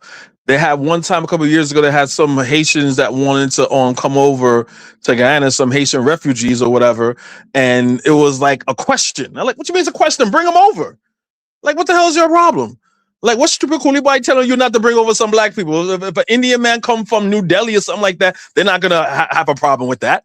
No, bring Black people in here. Bring Black people in there because I forgot the name of the news channel. The Guyanese main newspaper was called Kaitor News after the waterfall. Guyana has the second largest waterfall in the world. It's called Kaitor News, and they had contracts going, and it was like some type of shipping. They needed shipping, and at the end of the thing, they're giving the shipping contracts to fucking Indians. I'm like, whoa, hold on. You don't go halfway around the world to get some shipping contract to some freaking Indians? You gonna bypass Africa and all that, and Nigeria and all of West Africa? You didn't go all the way over there? Bring me all the Black people. Bring me all the Black people. There's a lot of potential there in Guyana. They open up my nanny that's over there. She said there's we open up a Starbucks. I was like, there's a you got a Starbucks? Yeah, there's a Starbucks, mate. I was like, what? So there's a lot. They have their own version of Uber. There's a lot of potential there. That's why I'm trying to go back there as soon as possible. I'm trying to get in on the ground floor. So yes, come. Yeah, appreciate that, Kofi. Afro-Native World Culture Education says Madase for that information. So I really do appreciate that. That still leaves a question, I guess I'll ask Buana later on, if this is a follow-up to that discussion. But in the meantime, Black Steel, what say you? I think this is a problem that plagues many resource-rich nations, right? I think Nigeria has a similar problem around the Niger Delta when they have these multinational oil corporations that come in and extract the oil with no regard for the people who live there or the environmental damage that they do when they extract the resources. With that being said, I think that as African people, when we have these resources and we have these other people come in, they don't really, I mean, they probably pay who they need to pay, but they don't really make any investments within the country, the infrastructure, so on and so forth. So I think this is a problem when the resources are not nationalized or not under the control of the people who live there. And then you have these skilled people coming from other countries. Again, they don't have any investment within that country. They just create the infrastructure needed to extract, right? So this is an example of neo-colonialism in a way, where it does benefit somewhat, but the overall goal is to extract the resources as quickly as possible with no regard to the people there, the damage they leave behind, so on and so forth. So seeing this is unfortunate, but it's a common theme that I see across the world, especially. And you don't have these problems in countries that are resource rich, but have control over their resources. Like, let me just throw it out there. Saudi Arabia, right? Saudi Arabia has plenty of oil, but they tend to be a little bit more careful about who they allow in their country, how to use their resources. That money is taken and then reinvested within the kingdom. And for all their, they got plenty. We can talk lots of shit about the Saudis, but I don't see where just having oil wealth improves the material conditions of the people who live in those nations. I think there has to be better, better work being done to protect the people and in the environments. But he was talking about how it stinks in there, right? Who knows what long-term damage is being done to make a few Chinese people and Shell Corporation and BP fabulously wealthy? We don't know what type of damage is being done. And then what happens when all the oil's gone? What happens when the oil's been exhausted? What happens when there's an oil spill and the water's polluted and the rivers and the lakes and the wildlife's polluted? We just have to be careful when dealing with this type of stuff, because the long-term problems really outweigh the short-term benefits. So I'll go ahead and I'll drop my Good comments stuff there. there. But thank you. Good stuff there, Black Steel. Appreciate it. Brother Bakari, what say you?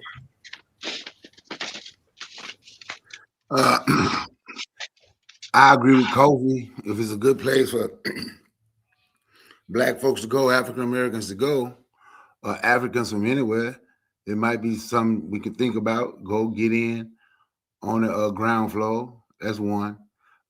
Two, stop giving them people their money just because they can pop up with a restaurant. If you don't go, that restaurant won't stay open. We need to control our neighborhoods everywhere. Don't care where we are. We need to control them. Now, if there's a big oil boom, of course, it's going to be rich people come and people with money. That can be good, but most of the time for us, it's not a good thing. It's kind of bad for us most of the time, because we're not in that position to take advantage of certain opportunities that might show. We're going to have to be careful of the crooks from the outside. You're going to have to be careful of the crooks on the inside. But all in all, it's what we're in position to do. Can we take advantage of it? Can the Black people in Guyana take advantage of it? Can the Black people in Guyana that have a little money and a little influence, can they take advantage of it? And if they take advantage of it, are they willing to help the ones that don't have the money and influence? We have to get past the me, and start looking at us. I know self-preservation, the first law of nature, but if I preserve me and all of y'all suffering, am I really doing any good when my people is just suffering that way? So it's going to have to take a team effort. It's going to take a team effort for us to be able to do anything wherever there's a boom or economist or something going on. But that's my take on it. Appreciate that, Brother Bakari. Let's welcome in our brother, Real Black Gentleman, RBG. How are you? I'm doing okay. Yes, sir. RBG, this follow-up discussion, you saw that video with the guy showing us around Guyana and the pros and the cons, I guess. What say you to all of it? I would I definitely think that, I mean, as far as like Black people in this country, like, yeah, I mean, I think that we should definitely go and meet other Black people and other strong Black nations that are around the world. I definitely think that. I kind of stepped away, so I didn't really see the video. I was thinking about go back and watching it real quick. So can I do that? And then can you call me back? Can you pull me up, after someone else? I'm not sure. I just have to, I missed it. So I don't want to really speak on it. Yeah, I got Buana still to speak on it. Buana, what say you to it? Yeah, so I have an idea for Guyana, and Kofi is right. Imran Ali, the Prime Minister of Guyana, he is a smart dude. He's a very young dude. I think that he is in our age range. Very young dude, and he is a smart man. But if I was him, here's the suggestions I would see. The first thing I would do is to ensure that I have stable internet access. Stable internet access is a key thing to ensuring that you are connected with the world. That's the first thing I would do if I was the Prime Minister of Guyana. The second thing is to show up my international banking. They invest the money in a data center for IT, and they're I'm going there, Kofi. I'm going there. So like I say, the first thing I would do is to make sure that my internet is stable. So Kofi, you could speak on after I'm done, and let me know where I'm off. So I'd make sure that's stable. So the next thing is to make sure my international banking is stable. My international banking, meaning that anyone who comes from an outside, I have the ability to access banks all over the world. I'm connected. Okay, so I could transfer my money with the ease of doing business. The third thing I would do is make sure the ease of doing business is good. That's the third thing I would do. Then me personally, I am going to Kofi because he has dual, I think he has dual citizenship. I'm not sure. Because I'm going to him, I'm saying, look, Kofi, I'm trying to open up exactly what he just mentioned, them call centers. Because if I'm able to open up a call center in Guyana, I'm approaching, and forgive me, my socialist brothers, I have my capitalist hat on right now. Because I'm approaching these financial or whatever institutions in the United States, him being an American citizen, saying, well, listen, I have call centers in Guyana. I could hire Guyanese labor. Kofi being a Guyanese citizen, he could hire Guyanese black labor. They speak English, just like any other person. Maybe with an accent, but they do speak English. So I am able to employ them to work inside my call center. So I am gonna undercut. Well, maybe this may be a bad thing, but I'm trying to undercut the call centers in the United States. But I'm trying in terms of pricing. So I'm gonna make sure all those three things are there. So when I open up my call center and hire Guyanese labor, in terms of fielding calls and doing whatever I need to do for the financial institutions or whatever kind of other institutions that exist, you know what I mean? I am able to pay my people. And they should be able to do what they need to do. Also, too, let me add to that. With Kofi being the front man, I am also going to be able to hire African American expertise. All I would need to do is pay for their, what do you call it? What do you call it when an American person works somewhere else? A work visa. So they will be able to come down in Guyana and say, well, because Kofi is paying for it, because he has a call center here, and they'll be able to look around and say, well, what other opportunities can we do inside Guyana? What other enterprises can we do inside Guyana? Because the Guyanese diaspora, in terms of black Guyanese diaspora, is not only in America, they are also in Canada as well, and in some parts of the UK. They have expertise in whatever professions they would have learned in these countries. And it's an opportunity because, as Koku said, Guyana is very undeveloped. It's underpopulated. That's what it is. Underpopulated. So there's a reason why the Chinese is flooded into that country. They're not flooding into Haiti. They flooded into Guyana because they see the oil opportunities that could possibly exist there.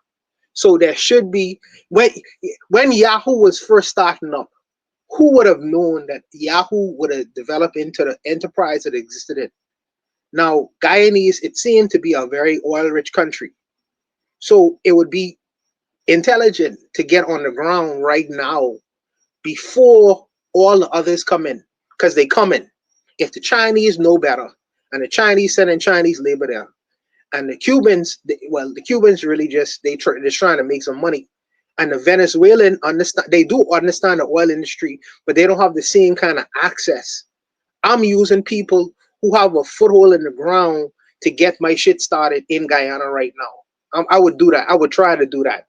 You know, and I don't think it would really take a whole lot of money, but as long as the infrastructure is there, in terms of Imran Ali, making sure the infrastructure is there, internet access, the ease of doing business, and the ease of international banking, I think it'll be beneficial for that country. And I think that you could make realistic the idea of people from the Black diaspora coming from all over the world and trying to do something there, because it's like the Wild West before everyone came in and bought off everything. So I think the opportunity is absolutely there, but I'll leave it there for RBG to go. Yeah, I don't know if RBG is done watching the thing. He said give him a minute. But so Buana, this was a follow-up to that prompt, I guess, that Afro Native had brought up about. Yeah, I was just trying to build on that oil question, because like I say, it's interesting that the Chinese are flooding into that country. They're not coming there for nothing. They know money is there. That's why they come in there. They're not flooding into Haiti because the Chinese are not, they're stupid. So I'm saying if the Chinese see something, and also let me also say this too. India is a country where people live in they living on top of each other. Guyana is a very spacious country because it's so underpopulated. So Imran Ali has a question. He say, well, I could import skilled labor like we did in the past from India to come here. Or if it's because there's a void in Guyana, a void in skill set, a void in terms of labor. Or if I have another opportunity, if I have another option, maybe I may go with that. But ultimately, at the end of the day, his name is Ali. But he can take some kickbacks from Black folks who present him with an opportunity and say, listen, we can make some money together. Let's try it. Let's try it. But the people have to be hungry for it. Like I say, there's Guyanese skilled labor all over the United States and in Canada as well. I've seen them. I witnessed this myself. Kofi is one of them. So the brothers them in these places need to want to take the kind of risk in approaching the government and saying, look, this is what we want to do here. But you must do these things for us first. And then through that could be the introduction of African Americans, Caribbean people, and all other people coming in through the people who Kofi would introduce and say, well, listen, Mr. Ali, we have Mr. Buana Aguziki here, we have Mr. Kofi here, we have Mr. Bakari here. He does these kinds of things, and here's how he can help your country. Of course, you're gonna have to give him a little kickback. That's how I work in the Caribbean, but Kofi is really the funnel through in which you could get others to come and try to take risk and try to develop that country. And you have another opportunity to make more money. You ain't just making money in America now or Canada. You're making money in the Caribbean too. You know, but it's just my opinion. My opinion. You know? What you're saying is perfectly fine. When I go down, you gotta go get Guyana's mantra.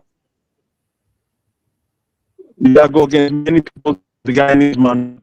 Many people, one nation. There's no, because Guyana is a multicultural thing, and they say, "Oh no, one Guyana." Bullshit. Pan-Africanism has to be reintroduced there. What Forbes Burnham did, right? Walter Rodney, all the sacrifices that they made, we need Black African Guyanese people there yelling that at the hilltops. The only people that's not gonna like that are probably some cool-ass Black African Guyanese, the Indian people, them, and all those other people. Why? Because they know if it wasn't for us, they wouldn't be here. It wasn't for us, they would not be here.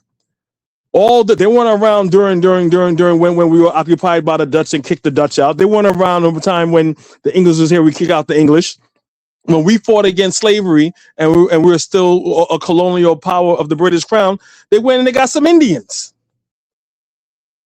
And they rode on our coattails to get the freedom that we have, the independence that we have right now. So, Buana, your plan is perfect. It's excellent. But this mindset from look, I'm from Guyana, but I haven't been in there in the trench, literally, as they would say, right? I have not been there, but I know what the mantra is. I talk to people in Guyana, and I know how does I have family, have relatives go there. That mindset is, oh no, we's Guyanese too, you know. Oh, guy boy, don't do that. Oh, he's an Indian, and I have family that's married Indian people. You know what I'm saying? So it has nothing to do with hate. It has to do with getting what is your birthright. Kofi, I don't need you in Guyana. Here's the thing. I don't need you in Guyana to be on the ground to know everyone you know. You are the son of the soil. Okay? So through you, I have access. Because your name is known in your name is known in Guyana. You were the son of the soil. You was born there. So I'm gonna use you. And first of all, the whole idea of the Pan-Africanism. Let me tell you something, brother. Let me tell you something. The reason why Catholics run many of these Caribbean countries and South American countries is they use things like the Red Cross. The Red Cross will never say that I'm a white nationalist organization. You know? The Red Cross, first foremost thing said, we come in here to provide medical aid and supplies and support. And with the introduction of that, then the ideology comes after that. So I'm saying that in Guyana, if you are able to provide jobs, right?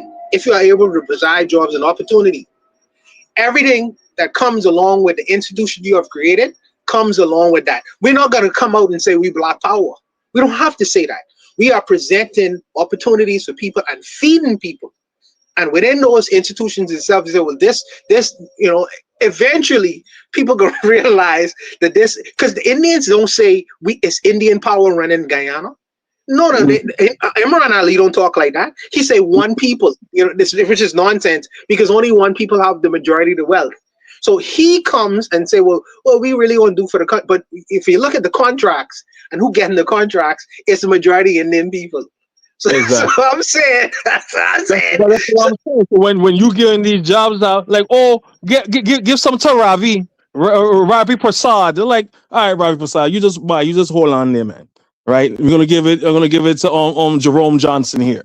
You know what I'm saying? It's a game that we have to play that that everyone's playing. Everyone know what the game is, but everyone's pretending that that's not the game. You know what I'm saying? So yeah, you're gonna have to do it in a covert way, but eventually everyone knows. They see too many black people getting together and stuff like that. They're like, oh, guy, all right, they're coming now. So to me, yes, you can play coy, but the jig is gonna be up. That's what I'm saying. I'm trying to go there this in the next month or two, and link up with some people that I know that's been there for forever. Right, that have a lot of influence and see like what we got to do. Because even people in my family, right? My grandmother had 9, right? I got some of my uncles are like, Guyana different. No, me don't know anything about that. And I have some of them like, nah, we need to go back to realize our birthright. So yeah, I'll definitely gonna plan to go there and I'm definitely gonna let you guys know how it goes. But Buana, yes, you're right. You're right. That is a good plan. Is RBG ready to join this discussion? Yes, sir. Yes, sir. Yes, sir. I'm glad I watched it. I just want to say I would say that Guyana is a strong central location as far as black people right on the coast. You know what I'm saying? It's good to have good coastal territory. It's good to have that good like foothold on a whole continent, right? So in terms of just the population balancing of, you know what I'm saying, the black peoples wherever, especially in the Western Hemisphere, those in the United States, those in the Caribbean, having a foothold on a continental, level is always a positive thing. You know what I'm saying? Okay. Now, having watched that video, right? These are the things, you know what I'm saying, black countries, you just got to be careful of, because it's one thing to have a resource, it's another thing to be able to use it. If Dangote in Nigeria, right? Billionaire, entrepreneur, grower of stuff, concrete guy, he does rice. He built an oil refinery in Nigeria, which, when he actually did that, I was like, so just like, wow, because I was talking to myself, I'm thinking like, damn, Nigeria is like, you guys don't have an oil refinery. I may have said it like, build one. If you can build one, you can build two, because there's people who work on the refineries and there's people who build them, and there's just a difference. We can't have resources and just say, well, we have it. I guess if you guys come and drill it, if you give us a little bit, that's all right. That's not the play, man. That's a real lame play. It's better just to say, we ain't gonna do nothing with it and step up off of it and like quick, fast, in a hurry, get some infrastructure and some people with some ambition to actually attempt to do it in a way that it can be secured by peoples. You know what I'm saying? Seeing all those stores, seeing all the Chinese, you know what I'm saying? It doesn't take much, there's only like, the people in the store, but naturally when you have that storefront, that space, that real estate, then you can easily, make yourself seem bigger than you really are. You have one store here, one store in the next city, and one store, you know what I'm saying? You might have 10 stores in a wide area, and it seems like, oh, they're everywhere. When you have people who say, well, we need money, because you know what I'm saying, our economics are bad. We just need money. Of course, nations need money. They need financing. It's this is the modern world. You have financing. You just have it's just not a good thing to have all these foreigners. And I mean, it just makes black countries that much more contested. I mean, I don't know if please answer me. Is Guyana a majority black country? I wish I knew off the top of my head, but is it? Yeah, it is. It's mostly blacks and East Indians. There's a little bit more East Indians by 2-3%, but some of them people, you have a lot of mixed people going there. There could be a person that's half East Indian and half black, and you think they're Like black. East They Indian, probably consider themselves East Indian.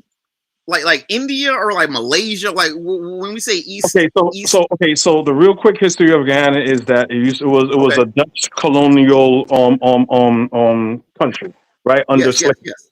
So when black people won and they fought for their freedom, they won freedom, there was still a colony when slavery was abolished. So the British still needed cheap labor. So what they did at this time, India was a colony.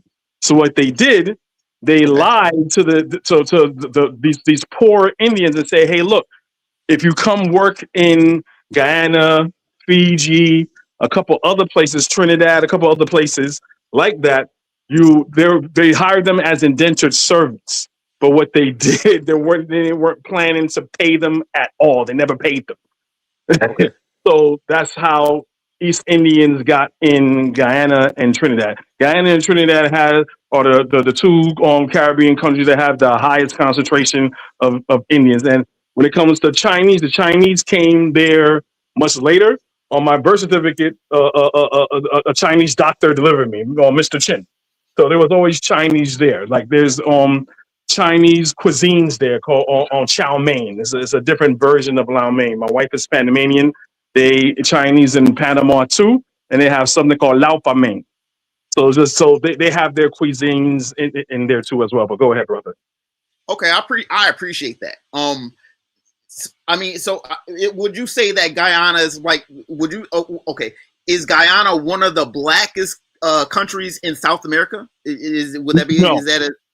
Okay. No, it's extremely multicultural, but it's the highest concentration of the largest ethnic group are black people and East Indians. You have Chinese people there, you have Portuguese people there, and you have the Native American population there as well. Okay. So it's okay. Again, I would say, like you said, I would encourage Africa, greater Africa, and greater Africans to invest in a place like Guyana to try to beat out the because obviously it seems like a free for all. You know what I'm saying? If wise African leaders can put some of their coins into the pot to, instead of letting other people, there's ways. You don't need a whole bunch of people. There's planes at this point. You just set your business up, your peoples, right? Okay, set your coins up. I'm sure I'm sure that the investment environment there is a lot better than in America. You could probably go there with a lot less money. I just saw that. I saw the video. I'm just thinking like, it's like this is like when foreign corporations like run havoc on black people and just it's something that it has to be checked. And like I said, I don't want to repeat myself. I said what I said. It's sad to see so many other peoples are able to move around the world. I mean, China is different because there's so many excess Chinese that it's just it's kind of nothing for them to send a couple people everywhere, right? But when you're talking about other countries, you know what I'm saying? I see it. I see that there's opportunity there. You know what I'm saying? There's a good foothold in another continent.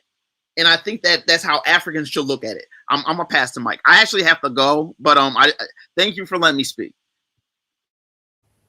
Appreciate that, RBG.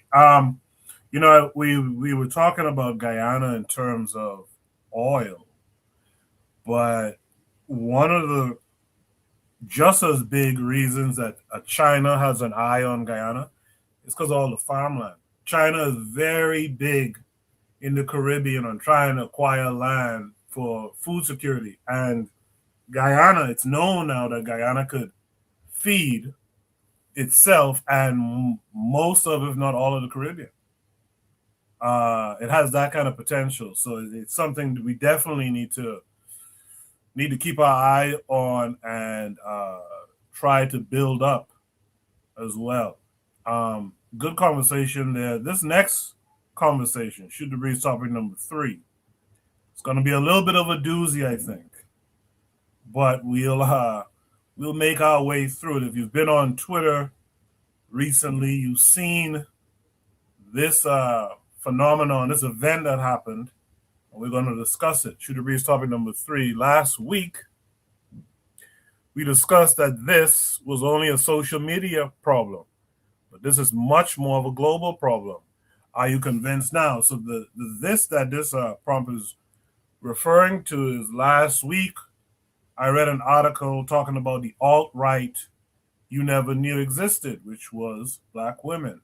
We had a very spirited conversation around that last week. So now we have something else to kind of delve into. Let me find the first attachment. So this prompt number 3, comes with several attachments because there's that much going on. Let me make sure I share you guys so you can see what's going on.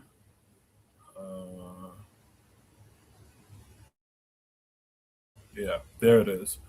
So this is a prompt from Albert Nat Hyde. It says Russian man who visited Ghana shares videos on his page about how it was able to have these women in his bed shortly after meeting them.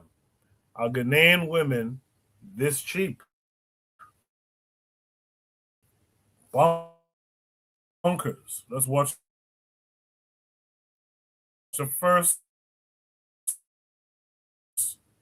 video here. Okay. This is my kitchen. Okay. You live here? Yeah, I work here. Work here. You live far from this place? 20 minutes. You want after work go home? Yes. Okay.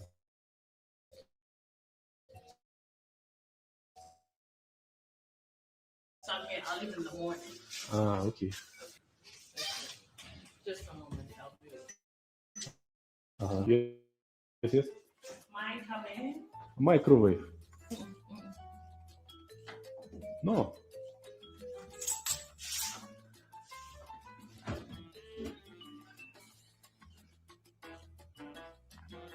Are you married? No. How old are you?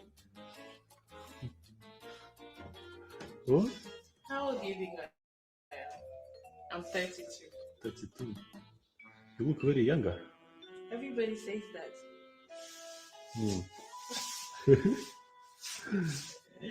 Wow. Okay. Okay. Okay. Later. Later, please. I would like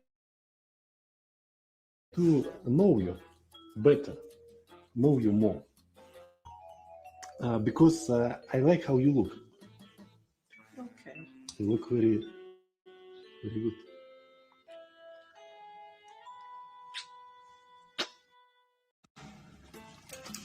Oh, hello.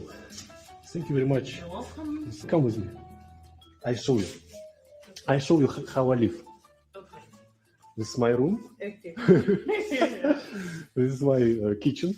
Okay. You live here? Yeah, I work here. Work here. You live far from this place? 20 minutes. You want after work go home? Yes. Okay. So I'll leave in the morning. Okay. Okay. I'll see you again. Sorry, can you help me?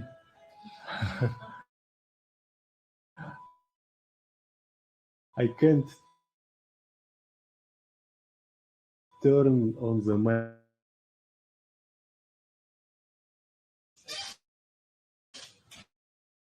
Just a moment.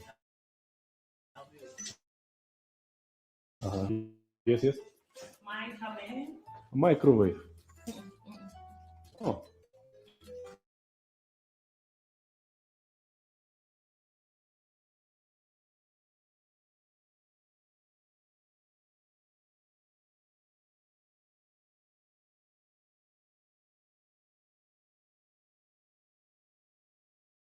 Okay. Later, please. I would like to know you better, know you more. Okay? A little more. Because I like how you look.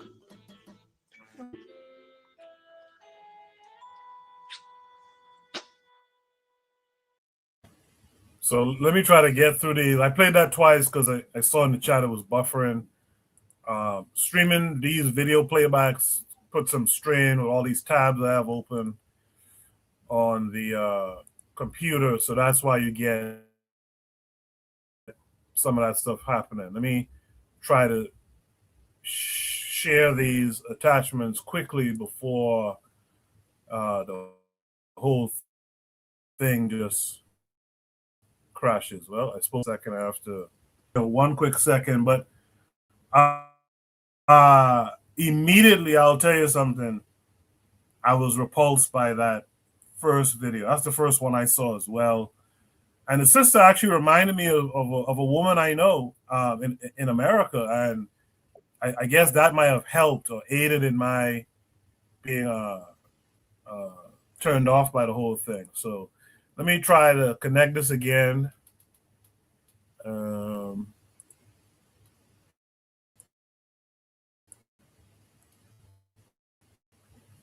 going to connect it again and try to get through these a little bit quicker before my computer completely just shuts down. So this is the second attachment. This attachment is from W. Bing. It says ATP, I guess at the present. I think the Russian guy uses juju. Ghanaian and Nigerian pastors need to look into this because she was clearly not interested. Let me play the video for you.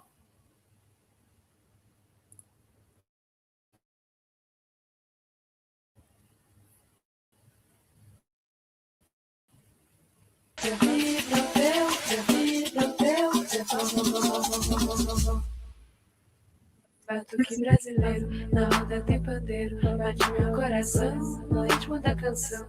Batuque brasileiro, na roda tem pandeiro, bate meu coração no ritmo da canção. Batuque brasileiro, na roda tem pandeiro, bate meu coração no ritmo da canção. Batuque brasileiro.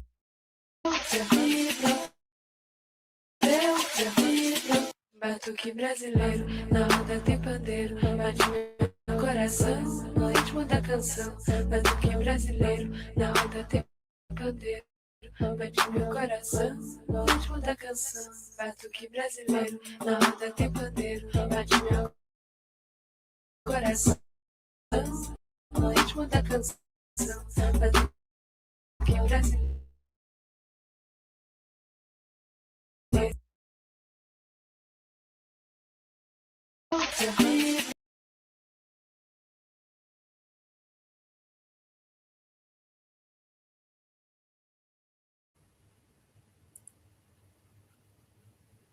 Okay, I'm trying to. Okay, there it goes. Trying to share the next video. Like I said, there's a couple attachments to this just so we can get the full idea of what's going on. W. Bing says, so you meet a Russian guy in the afternoon, and by evening you're already in his hotel room? Why an African woman full of gold diggers? This Valentine must be canceled in Ghana. So let's see what this video has.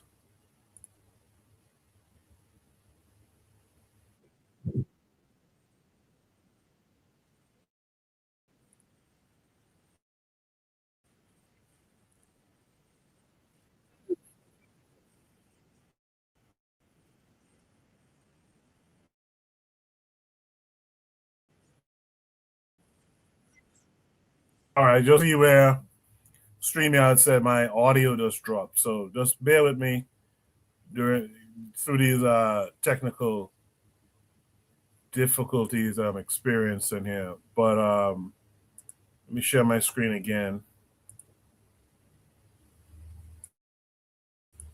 Yeah, so this is the tweet that the guy says at the present. I think that this Russian guy did some kind of voodoo or something here. So this is the encounter that they're referring to.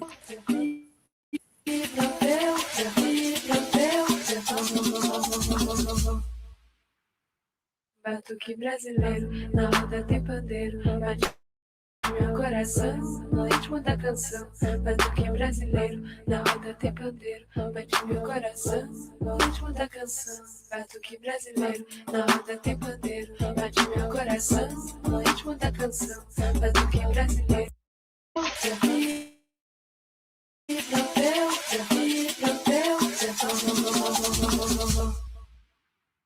Batuque brasileiro, na roda tem pandeiro, bate meu coração no ritmo.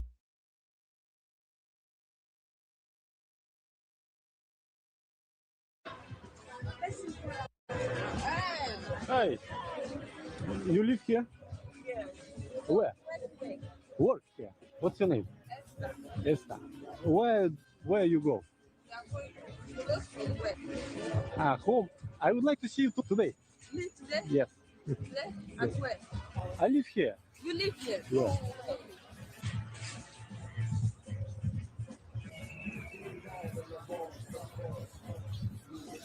Your name? Esther. Esther. How old are you? I'm 26. 26. Okay, I am 30. Okay, have a nice day. Which is Lad? Okay, Lad. L-A-D. Lad. Lad. Yeah.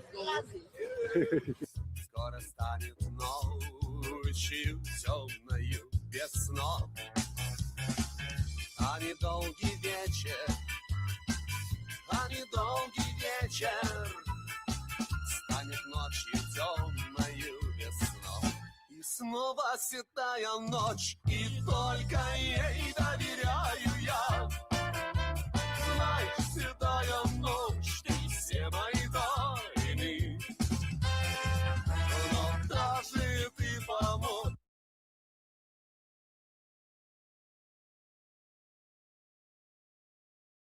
So just continuing down the attachments here, we have about 2 more after this one here. This attachment is from the Nairobi Times. It says a thread of the Russian guy in Kenya, and you see some of his, some would say, victims. You see here, I'm not going to play it, but you see here, he actually showed up in a church and sat next to a pastor's daughter. I saw this video. If you are friends with me on Twitter, you could watch some of this on my page. But he actually showed up in this church, talked to some of these young women, sat next to one of the girls who happened to be the pastor's daughter, and then the pastor comes up to him in church and is like, "Well, are you going to marry? Do you want to marry her? She's a good catch and all this type of stuff, right?" You know, apparently this is a much more mature woman.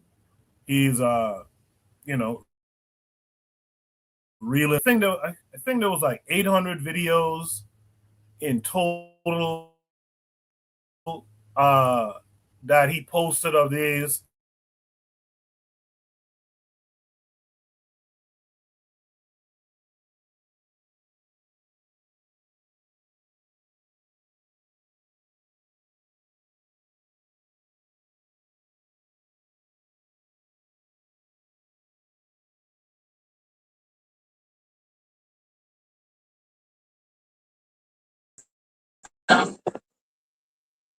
Is it just me, or I don't hear anything? No, I think that Coco went out. They trying to get my My man taken off the internet for telling the truth. yeah. Nah, my bad on that. I didn't realize I didn't have sound. That's crazy. I'm trying to work through this technical issue, but I hope I wasn't quiet for too long there. Did you guys hear me talking about the different threads of different things he was doing with the Yeah, pastor's we get the daughter? point, Coco. We get the point, bro. Well, Buana, it's not me who posted it, bro. It's someone else posted it, and I'm trying to give it its justice, right? I guess someone says this video is almost a year old, but I just want to remind you that girls aren't just in your city or country, but also in other countries like Africa. And if you're a white man, you'll be much more in demand there. They're interested in trying it with a white man. It's not always for money. And I saw that comment just now in the chat. Money is a part of it, but it's not always for money. Let's try to get to this one last one. If possible, this will be the last prompt.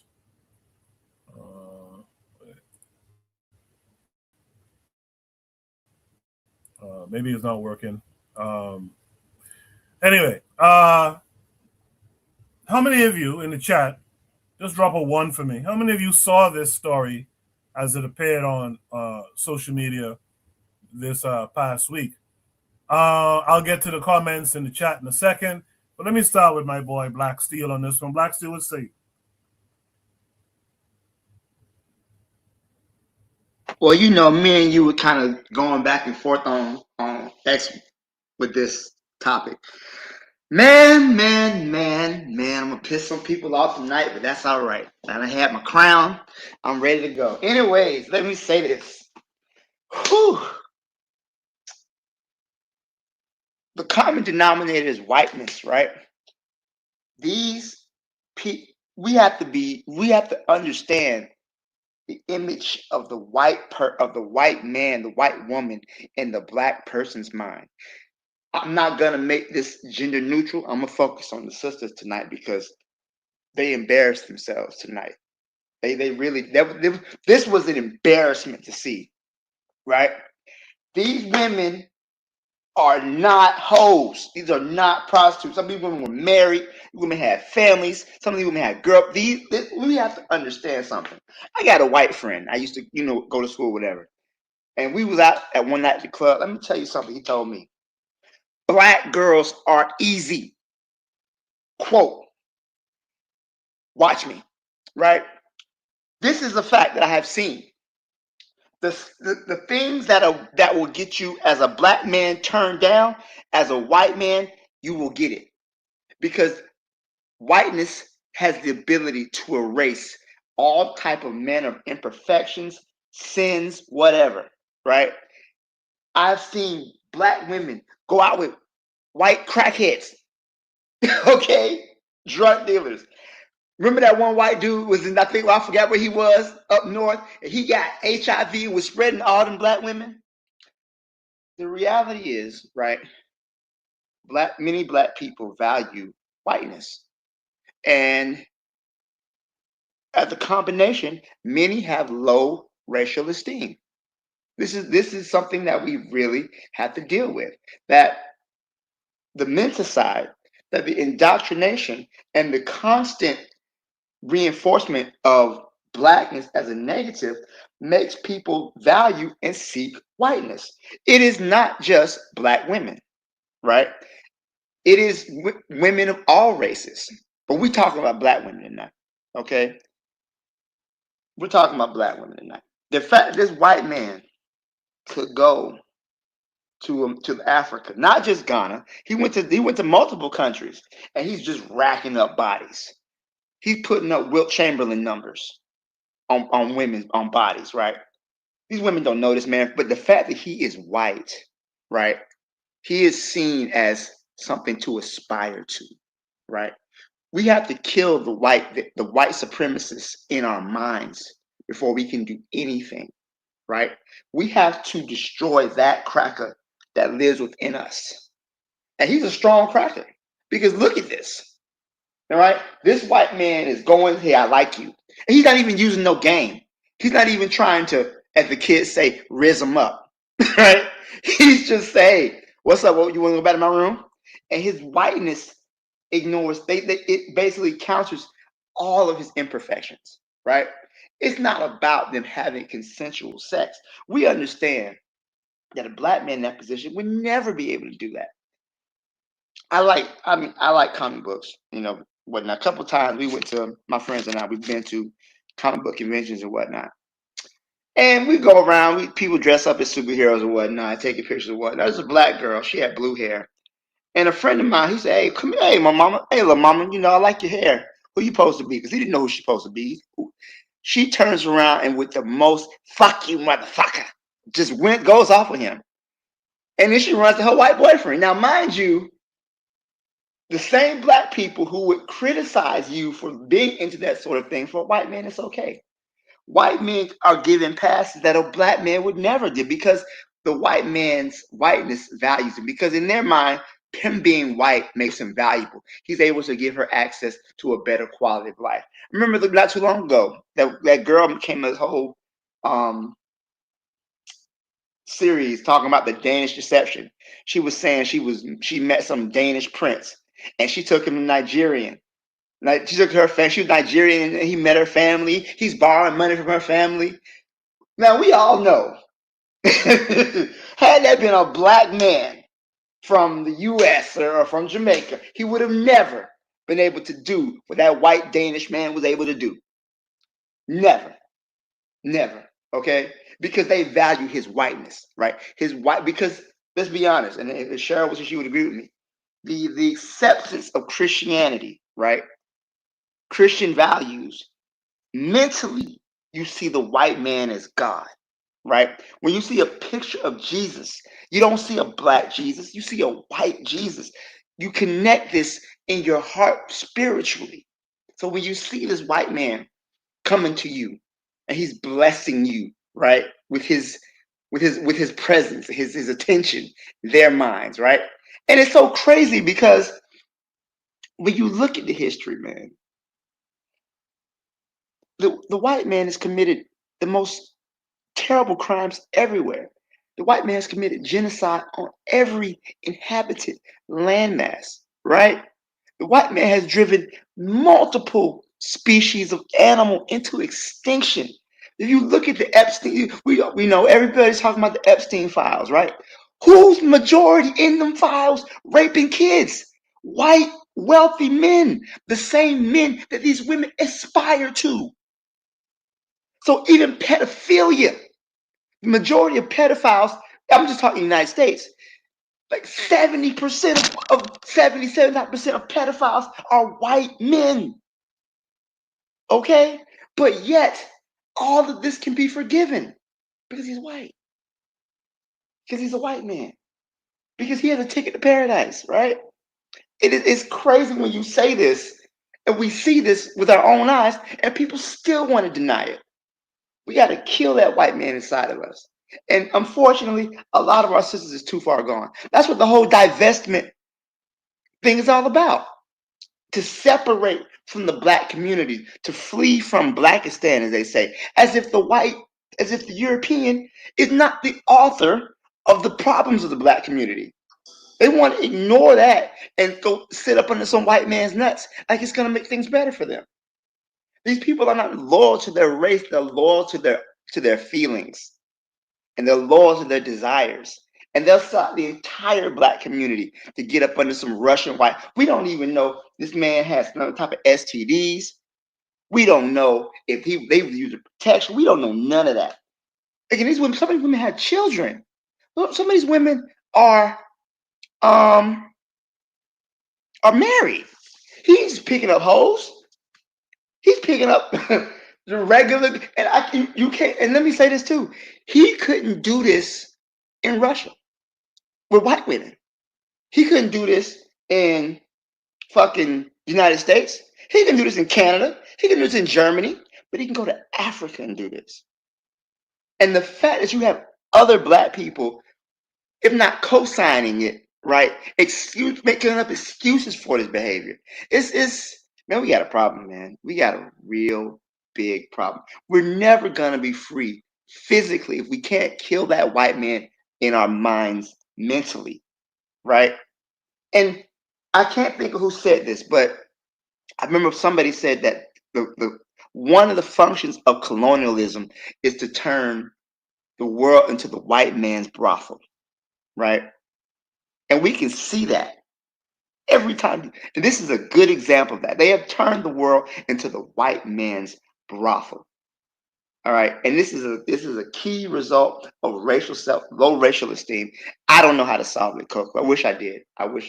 Some people are gonna have to go away. Dr. Umar said for good. I don't really care for Dr. Umar, but he a broken clock is right at least twice a day. Okay. When he said some people gotta go away for good, they gotta go away for good.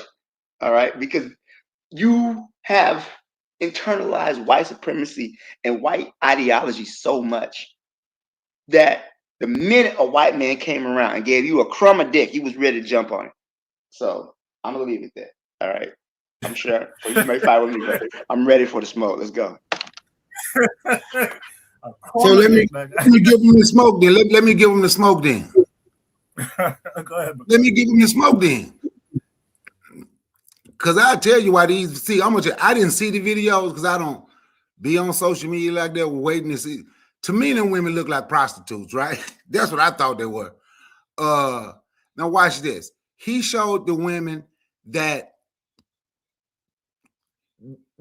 received what he was saying. You don't think it was no black women that told him no? I see white men hit on black women all the time. No. I was asking for phone numbers. No. To act like black women just want white men, but to say to get them out your mind, you can't get them out your mind because you think they supreme.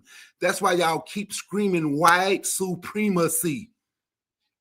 Black still and everybody else on the panel. That's why y'all use that. You think they're supreme. So if your man think they're supreme, why wouldn't your woman think they're supreme? But back to this video. Those women look like prostitutes. The lady from Uganda called one of my homeboys the other day. Would nobody know these women were prostitutes if you see him? Asking him to introduce her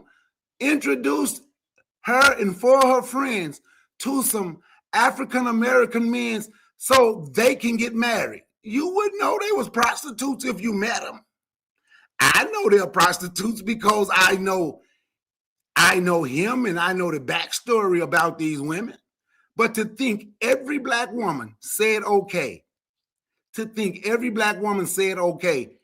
is no racial esteem for us to think all of our black women just said, okay, and gave some white boy some coochie.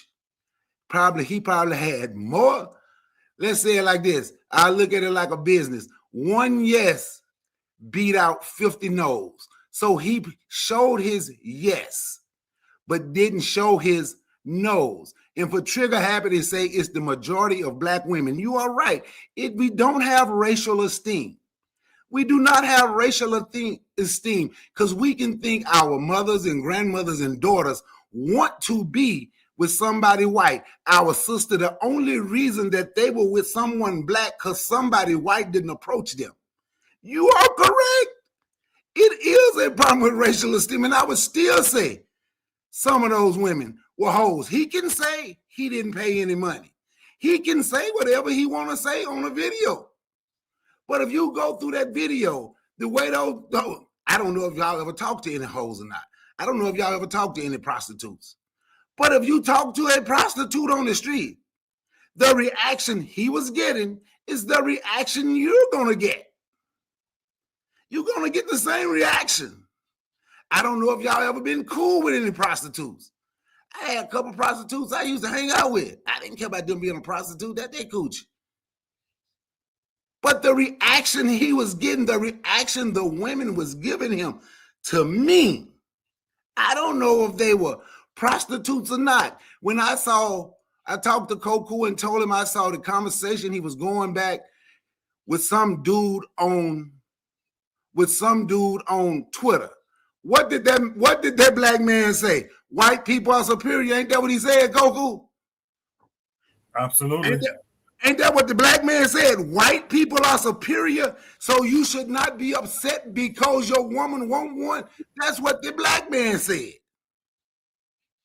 I didn't even know what the conversation was about because I didn't even watch the video till now. And those women look like prostitutes. So if a white boy say, I didn't pay any money, the black men just run with it. Well, he ain't had to get him no money. How do you know? And I'm just saying, to me, from my anecdotal experience of dealing with prostitutes, being cool with some, because I ain't never went out and bought nothing like that. But anyway, whole nother story. Mm-hmm. But just dealing with prostitutes and being cool with prostitutes. Those women, majority of those women, their reaction was prostitute reactions. Just like I said, just like if my homeboy had to introduce y'all to those women from Uganda, none of y'all would have known they were prostitutes. They didn't want you to know because they were looking for a husband. But he knew, and I knew, and he wouldn't do it. But I'm just saying, you don't know. And just because that white boy say he didn't pay no money, that does not mean he didn't pay no money. So what you are doing now, Trigger Happy, so whatever the white man say all of a sudden is true. Or y'all have a problem with y'all women. And of those women that he talked to, like the white man, I don't give a damn. I don't want them no way. I don't want no woman that want a white man. But when a black man say the white man is superior, that's why the black woman want him. So you shouldn't be upset with the black woman. And when the black man sit around and talk about how supreme the white man is, you can't just keep it. You can't just say, I'm going to talk about the women. You can't ever just talk about the women or can't ever just talk about the men because it's going to go both ways because it's not a black woman problem. It's not a black man problem. It's a black people problem. It's a black people problem. And I'm not going to start beating up black women because those hoes decided to sell some of their coochie, and I'm going to still say they were hoes, sold their coochie to some white boy. I'm not going to get down on all black women because of those women, whatever countries he said he went to and did what he did, as if that make it true because he said it. But let's say it is true. I'm not going to get down on all black women because they decided to do that. To me, that's crazy. That's asinine. I know a whole lot of black women won't say nothing to a white boy. Black women ain't with a black man because a white boy don't say nothing to them. That what Trigger Happy put in. The only reason they ain't with them because they don't get approached. Most black women want white boys, they just don't get approached. That's lack of racial esteem. You don't think you're worth nothing. You think your woman wants somebody else. And the only reason your woman chose you because the somebody else won't speak to her. That's not the woman problem that a man is thinking that. That's the man problem right there. Me personally, Brother Bakari, I think it's a Russian propaganda video. Me personally, here's the thing.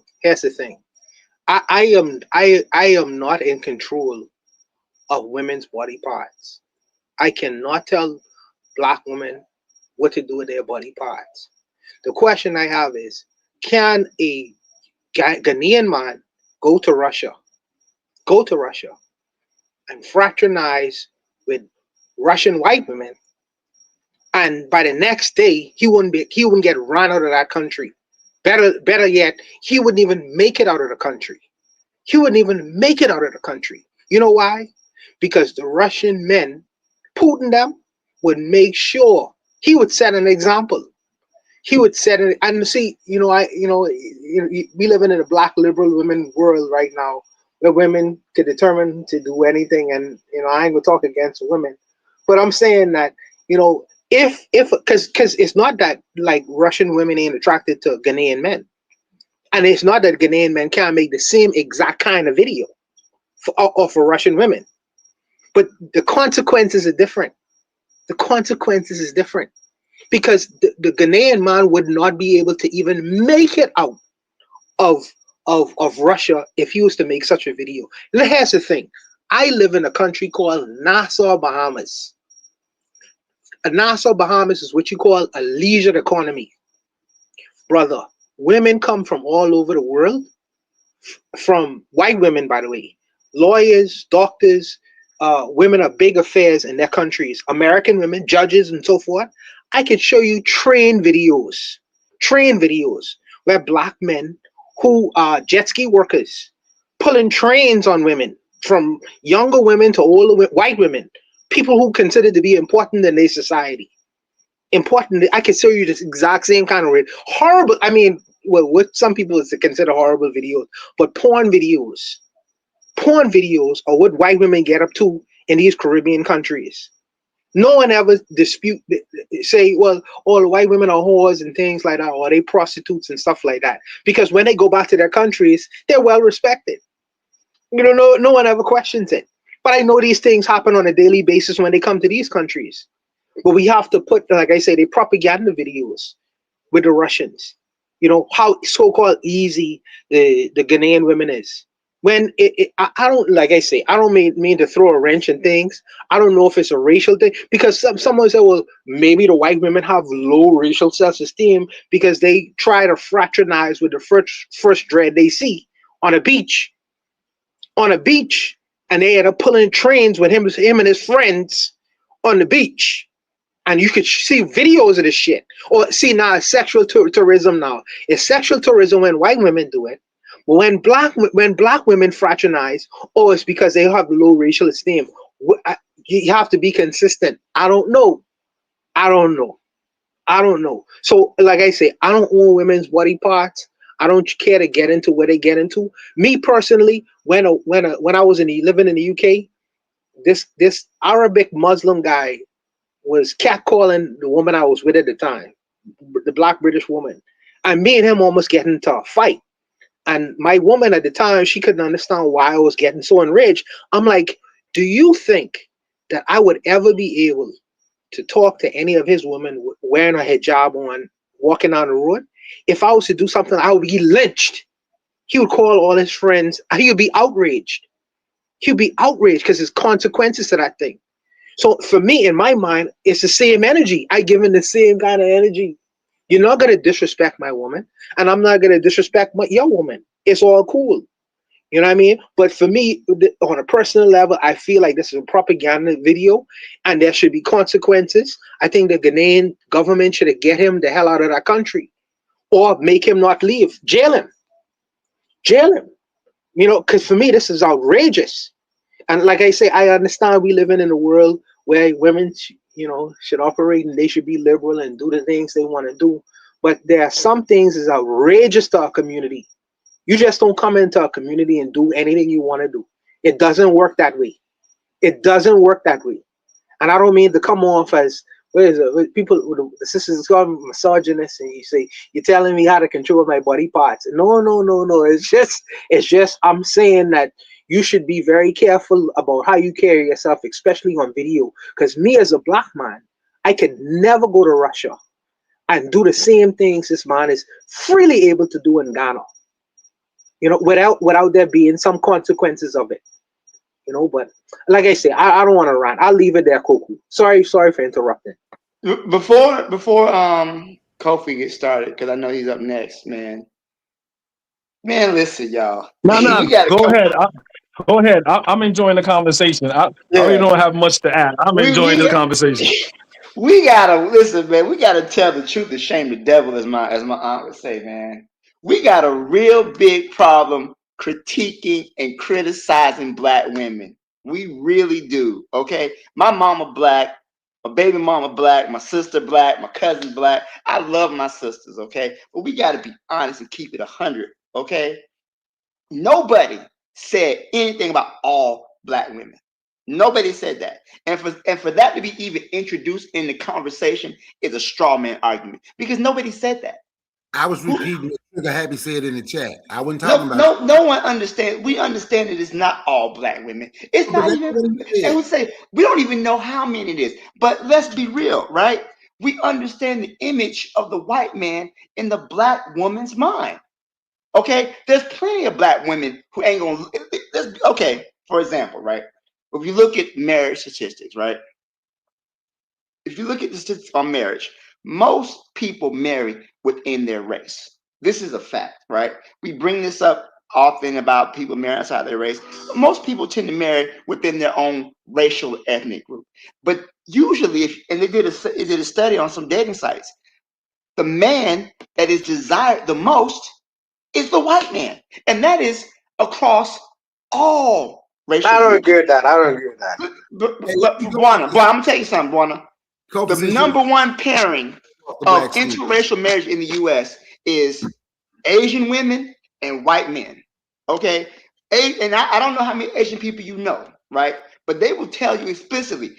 That's a fact. That's a fact. That's a fact. When a white man marries outside of his race, it's always Asian women. Black women is the last one he picks. Black women is the last ones they pick. If you can't bring an Asian man home, bring a white man home. They got a whole thing in Latin America called Blancamiento, right? Mejor la raza, improve the race. How do you improve the race? By marrying a white person.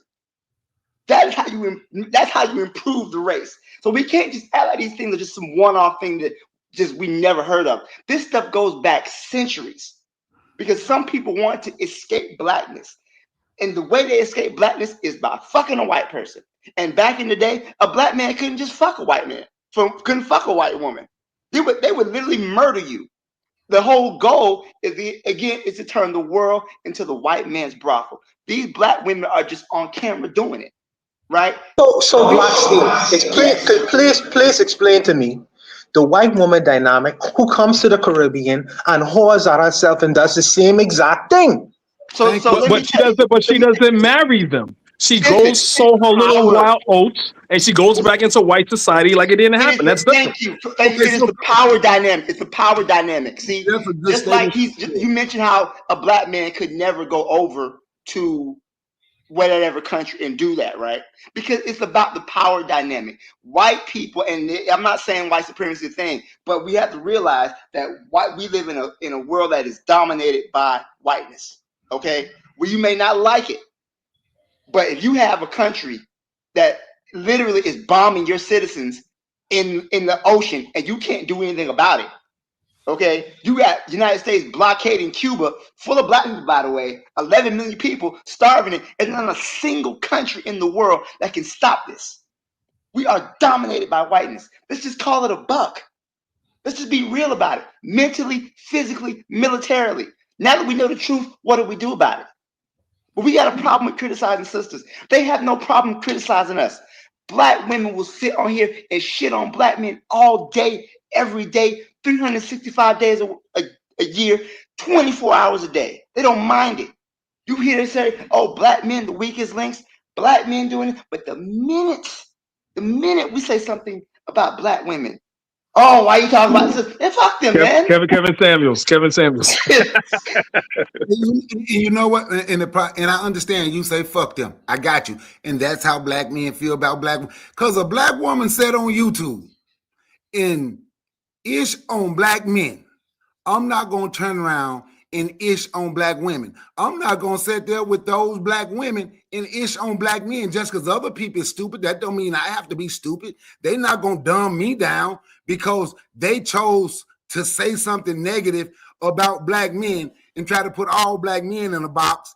I'm not going to turn around and crap on my women. I'm not going to turn around and crap on the mother of my children, my daughters, my sisters, my aunties, because somebody was able to generate a target, to generate an audience on social media and get paid by ishing on black men. So we think we're doing something strong by doing that. But these white folks can come out here and tear up all your shit. And we don't want to do nothing about that. But we ready to fight our women at all times. We ready Nobody want to fight nobody. I'm not trying to fight no sisters, but we got to call the fuckery out. I'm not trying to fight no women. This is not even an all black woman thing. Now watch this. Something Bawana said. Don't nobody say nothing about them white women that get dogged out. Like I say, my homeboy, the same homeboy talk about Uganda, and I've seen how them Russian women run down black men, be chasing them down. Ain't nobody, you ain't gonna hear none of them just sit there and ish on they women like that, and ain't nobody gonna. But Kofi said, but they don't marry them. So watch this. We're gonna go back to this video, which I think most of those women were prostitutes. And like I said, if you never really had an interaction with a prostitute, you wouldn't understand the reaction. I'm saying this because of my interaction with prostitutes. But anyway, back to this video. Kofi said, but they don't marry the black men. According to the people who watch this video, these black women was married to black men. They just went out and sowed their wild oats and went back. While y'all want to talk about the dead faggot and bring him up, I don't like him either. The same thing I said about him alive, I said about him in his damn death. Because he can sit up there and bring on white women and Latino women on his panel to shit on black women, but black men put him on a pedestal. You damn right I'm going to protect black women. They ain't never had no damn protection when motherfuckers can come kick in your door, snatch your woman and rape her, and the only thing we can do in 2026 is still talk about her. You damn right. Black men supposed to stand up for them instead of talking about, well, they said it about us, let's say it about them. No, to hell with them so-called divestors. To hell with them. I don't deal with them. If that's what they want, go by. You done lost your protection from me. I don't care about them. Let me add something. Let me just say something real quick. I've been quietly, I've been just listening, but I gotta tell you guys, man, no one is beyond reproach, man. When them white women come and get exposed for fucking these black fellas, them white guys get on their ass about that shit. They are criticized. What the fuck are you doing? We have the right to criticize our women for doing this shit too. Now, whether it was a propaganda thing, probably was part of it, right? But according to Ghanaian people, and I'll trust Trigger Happy on this one because he's from there. According to Ghanaian men, these weren't prostitutes. With maybe one exception, these weren't one of these women in the video, the first video, naturally working inside of a hotel. Like, listen, I'm not one to sit up and try to beat up on women I'll be honest too. I'm not even trying to beat up on men. We're just trying to get to some straightening out and some understanding. We gotta deal with some uncomfortable truth sometimes. I don't know what the numbers are, but a lot of our women, real talk. I said this a couple of years ago, and some women were in the chat and they never came back. I think one of them said something to Bakari about it, but I stand by what I said then. I'll stand by it now. A lot of our women, I don't know the number, some number of our women will go if a white guy come calling. That's just what it is, dog. Like it is what it is. What are we gonna do about it is the real question. What are we gonna? And we have to have the uncomfortable conversation. You have to let them go. I mean, I have an anecdotal experience. I have an aunt. Hold on, let me go real quick. I have an aunt, right? Pro-black, whatever, things like that. Only want to date black men, right? Never married or anything like that. And my reason for that thing is that she's very successful. You know what I'm saying? She has her own. She doesn't need a man for anything financial, right? Just your companionship. And I've seen it in real time where these black men would be very intimidated by what she has. He's like, "Oh, who lives in this house? Me. Why you need a 5-bedroom house and it's just you? You like what's going on? You're 5'4". Like why you need a well, this is what house that I have to put me in a better tax bracket. I have no kids. Da da da da. You know what I'm saying? You'll see the guy. Hey, this is the guy. Then next family, dinner or whatever. Hey, what happened to the guy?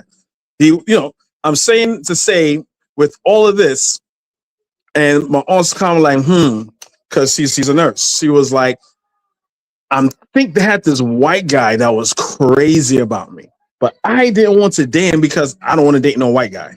I don't want to date no white guy. You know what I'm saying? I want my kids to be black. After that, after years pass by, you're dating and stuff like that, and nothing being successful. She's like, maybe I should have give that white guy a chance. I'm a little bit regretful. You know what I'm saying? I'm saying that to say that there's a lot of women from what I witnessed and I've in my life that they're not trying to date white men at all to their so-called detriment. You know what I'm saying? It's not something that like take my wife for instance. When she speaks, sometimes it could be a lot of black people. They're like, "Oh wow, you speak like a white woman." It's like, what do you mean I speak like a white woman? Why? Because I use proper English and enunciate. Like, how am I speaking like a white woman? You know what I'm saying? So even though these things are being instilled in you, coming from her father's very, very pro-black. You know what I'm saying? And even with those things being instilled in you, my wife was like, let me date a white guy. She never had a desire to do that. My aunt never had a desire to do that. You know what I'm saying? So I think we have to give black women constructive criticism, but at the same time, pretty much be real with what we have to say. And one last thing that Buana said that's very, very true, especially here in New York, Coco, you would know this. And I've seen this and it's disgusting. You go on these little, not the bodegas, you go to those Arab stores, right? You'll see these Arab men flirting with black women and Latino women. And they be all hugging on them. And I'm like, what the fuck? You cannot do that to their women. Wearing hijab and their burqa, they'll be in the same neighborhood or be around black people. They will not even look your way. If they do, you wouldn't know because they hide real good. They will be outcast. They'll be ostracized from them. But their men could do that. I'll tell you a real story I saw in real life. Brooklyn, right? Where I hang out, everyone want to bump into me. If you hang out on the junction on Flatbush, right? On Nostrand and Glenwood. There's a guy that sells books and jewelry there, stuff like that. I hang around with him, Trinidadian guy, right? I have a friend, my Guyanese brother. He's coming from my house as I lived on Glenwood. We're walking. So if you know the corner of Glenwood and Nostrand, there's a lot of Haitian cab drivers there. Me and my friend was coming from my house on that corner. Nice girl come by. All the Haitian men is like, "Oh, mommy, come on." My boy's the man. She knew him. She came straight to him. Arab girl. I'm giving them their room. He's walking. I think he's walking her home. In hindsight, I know now. Now as he's walking her home, they kept stopping by. She kept screaming at him. I'm like, what? What's going on? Like, if they're walking fine and everything's cool, then every 2-3 steps she screams at him. So finally, she goes away. I was like, yo, what? Like, that chick is fine. Like, yo, she Arab or something? Like, yeah, she Arab. I was like, well, why was she screaming at you? He's like, bro, she is in an arranged marriage, right? She's about to get married. I was trying to walk her home, and she told me, you know, you cannot walk me home because they don't want to see me with no black guy. And they know what it is because she's for arranged marriage. The guy has money or whatever. At the end of the story, she had to end up marrying the guy. She does a thing on the side. Right? End up marrying the guy, had a kid with the guy, and got divorced. Now she's kind of doing her own thing. You know what I'm saying? We as men have to criticize our women, constructive criticism. You know what I'm saying? See how that Arab woman feels shame? Right? Our women need to still feel that same shame when you going out there like that, because I can't do that to your women. Just like, and I commend you on Bwana for giving that dude shit, because we can't do that to their women. And I pass the mic. Let me just say this, damn. Watch this, right? We can get the women shit. Like I say, from interaction with prostitutes, in all honesty, they look like prostitutes to me, and I'm gonna hold it. I don't care what nobody say. That's what they look like to me, right? Prostitutes. But anyway, when how about forget about those black women that don't want to be with a black man? But see, we like to beat up on the women. But in that thread, Coco, you should have showed that thread and see what all these black men would have said about the black man, saying the reason the black man was with him is because the white man is superior. To see what they would have said then. They would have started talking about, see how white supremacy work. It wouldn't have been, it would have been because of white supremacy. You should have showed that too, where the black dude said the black women do it because the white man is superior to the black man. Yeah, I'll pull that up. I just want to, and Icon, I'm coming to you next, don't worry. I just want to stress, though, that we got to be able to have the conversation. The conversation can't be one-sided. And this is the real thing I want to say here. We can't be emotional. We can't make these topics emotional. We can't make them about our mother, our sister, our auntie, and all this kind of stuff. Yeah, those are the people around you. And if you guys are solid, I expect the people that you interact with oftentimes to be solid as well. But we gotta talk, like, for example, of the 100% of the black population, how much is conscious? How much is Pan-African Gaviite? Right? Maybe 5%. Maybe 5%. So there's 90-something% of the women out here, and the men too, but we're talking about the women now. There's 95% of them out here who's gonna do some wild shit because they're not under the rules of some consciousness, some racial self-esteem. And we gotta just talk about it. But not just talk about it to talk about it. We gotta try to figure out, man, how do we change that number? How do we get that number smaller than that? You guys are talking about your cousins and your auntie and them. Yeah, they're the solid people around you because you're solid too. But talk about the average woman you're passing out here in the streets. That area that Kofi was talking about, I know that area. And I know the whole vibes out there. And you see a lot of shit like that. I saw a Jewish guy I forget what kind of car he was in. I saw him drop off a fine-ass black woman there by the health food store. Like a fine woman. And he looks at me and gives me a kind of a nod in the sense like, you see that, right? And I'm like, damn. She paid her rent. She paid her rent. She paid her rent, bro. You know, how do we stop that? Anyway, I Can Fire. How are you this week? Oh, God.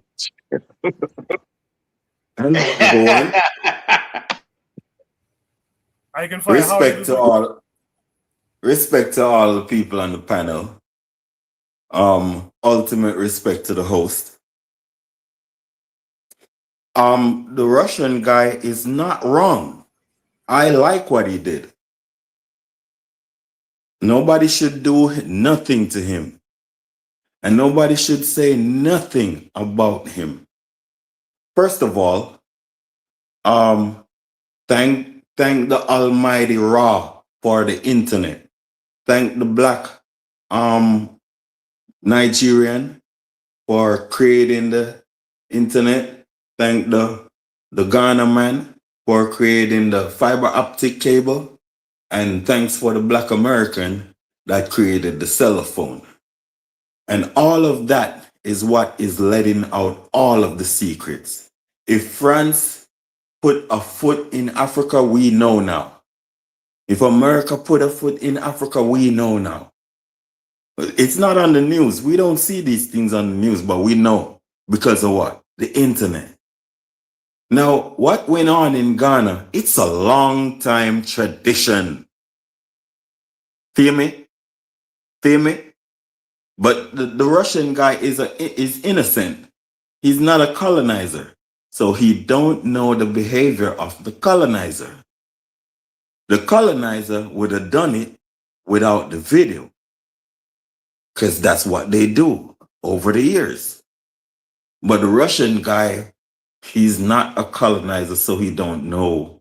He's not trying to colonize nobody. That's why he did it. Because he don't know. You feel me?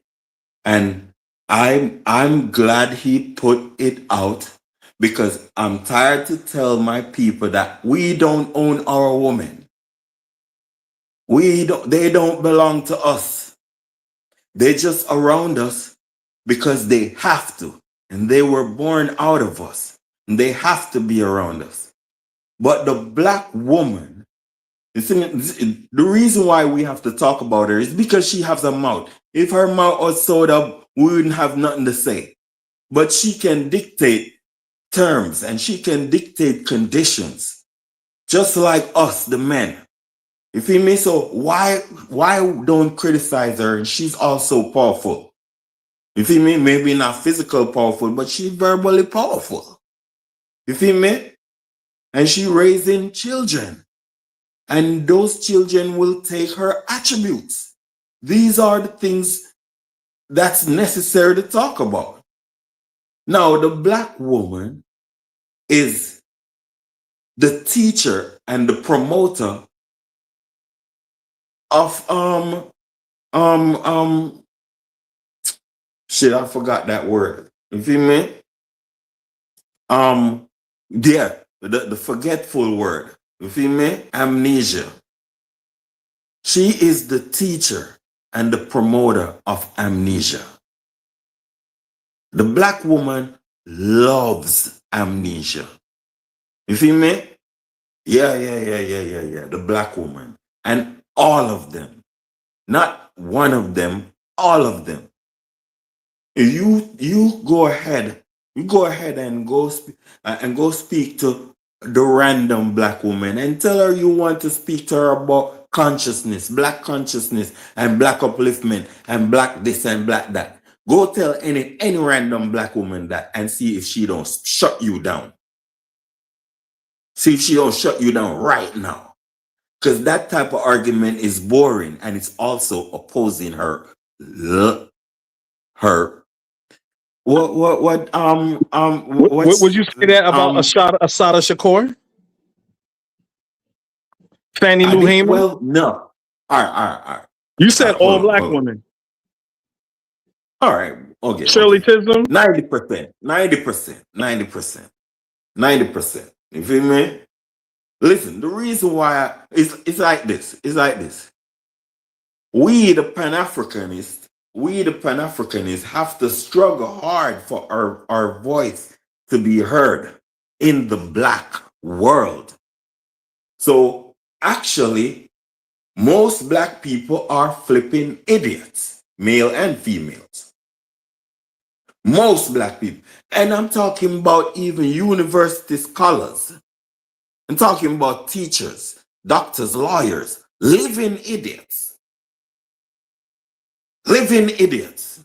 Like goddamn zombie type shit. You feel me?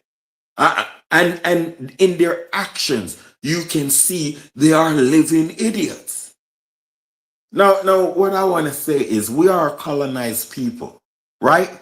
That's why I say the black woman promotes the forgetfulness. You feel me? We are colonized people. We have not won anything. Only the Haitians won their freedom. You feel me?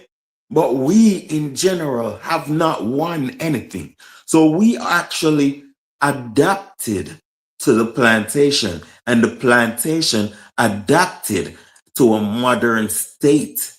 You feel me? So now we're in this modern state of plantationism. You feel me?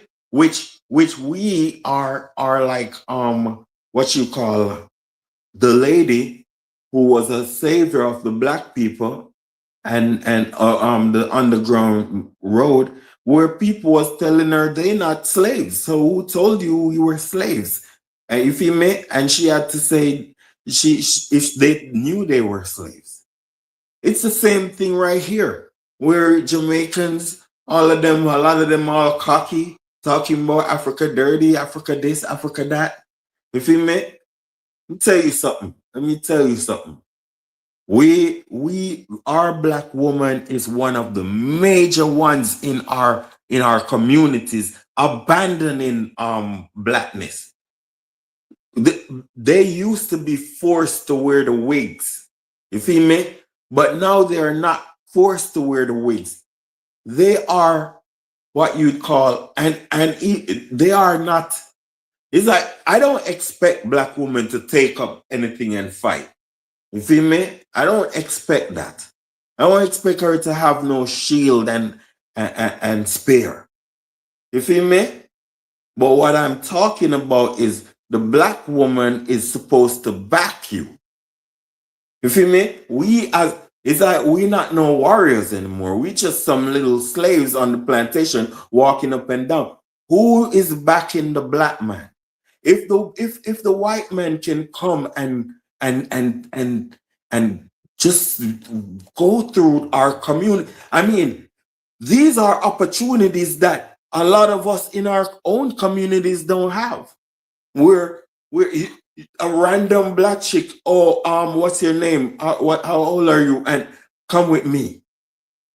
How much of us can speak to any black woman like that? And even Ghana, how much men in Ghana can speak to any one of those Ghana ladies like that?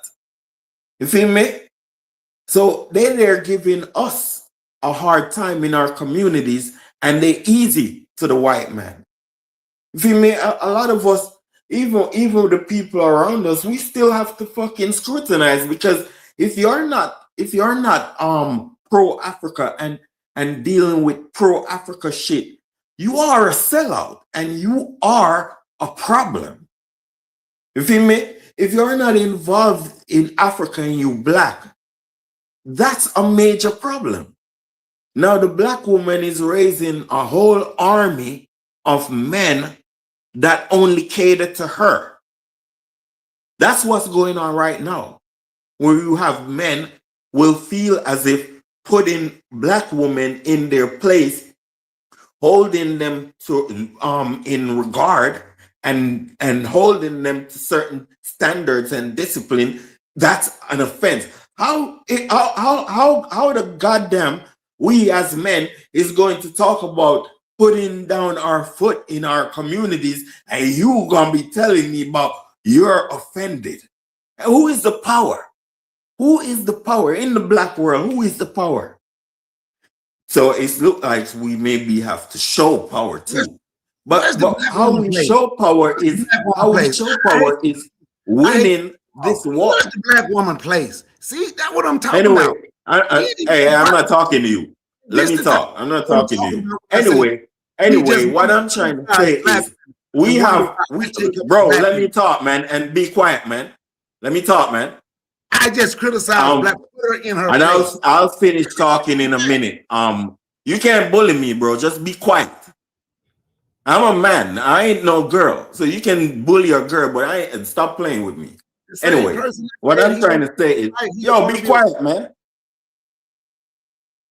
What I'm saying is, we need our women for this war.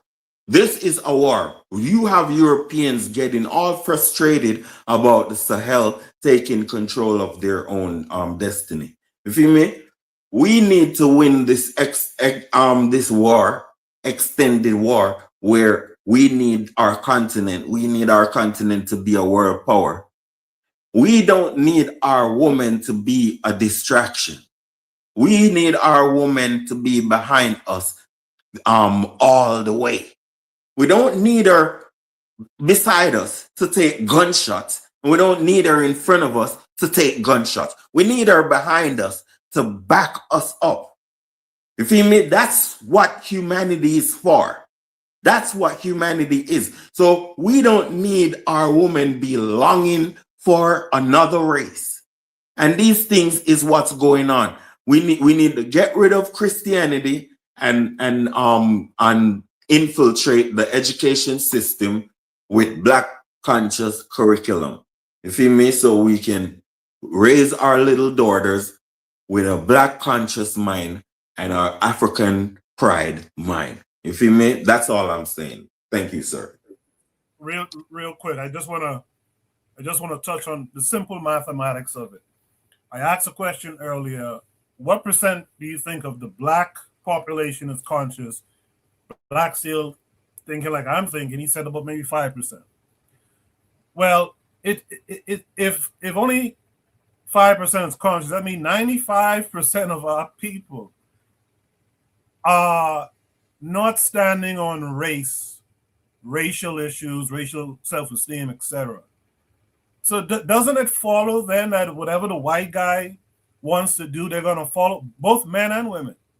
So it's not so hard to conceive the idea that a white guy walks up to some average black women in a black place like Africa and can authorize whatever he wants to authorize later that night, because chances are he walked up to a bunch of unconscious, unserious people. They don't have to be prostitutes. They just not conscious, not racially serious, etc. And they see a white guy come on. And by the way, Trigger Happy dropped some knowledge in the chat earlier about how they're taught in the church and stuff back home about their destiny spouse or some shit like that. Destiny partner. Yes. So Quaker, Trigger Happy can tell you about the white Jesus and how prominent the picture white Jesus is in Ghana. Prominent. Go ahead, sir. Sorry. Yeah. So so the mathematics lines up if we being real honest with ourselves. But I fear, and this is no shade to no one, this is just my observation, but I fear that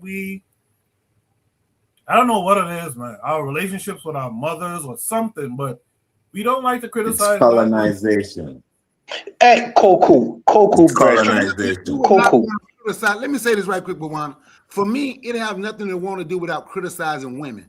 But for some strange reason, black men never, ever, everything they say and do is just okay. This guy can sit here and talk about the black woman is raising a child. She didn't make the child by herself. That is never checked. That's why I always check. It's because it's like, it don't make a difference. The black man can do whatever. Let's just blame the black woman. Let's just blame the black woman. The black man. Stop crying, man. Bakari, no one's doing that though, man. I think you're making massive. Watch this, Bakari. Now maybe so maybe I can fire is okay. Yeah, he is. But the rest of us aren't doing that. When was the last time anybody had a conversation about black men? How black women have been failed and black men haven't been in a position to protect them all the time. So how is this? So wait. Watch Time this. out, Bakari. So if the black man, This is why we have this conversation, because the minute we start talking about black women, we gotta derail and start talking about black men. We understand. No, it's this Because we guy. understand. Listen, we No, talk about black men constantly. it's this guy. It's this guy acting like he got a whole bunch of I don't perfect black mind. women all around. I don't Bro, mind you can't criticizing really black talk. men. You said all black women, and I made you Yeah, you retract did, that bro. You statement. really So painted you need all to this fall back. with a brush, bro. You really and you do that too. Yeah, but you make these sweeping generalizations. You pull numbers out your ass, and then be like, that's literally what I said. That guy but right that's there. not what. But that's not what most of us are doing. Okay, we can definitely criticize black men. Okay, and we can talk about that. But we talking about black women now. Let's not get off topic. You know, we talking about. I like pancakes. You want to talk about waffles? We ain't talking about waffles right now. We're talking about pancakes. Let's focus on these motherfucking pancakes. Yeah, but black steel. The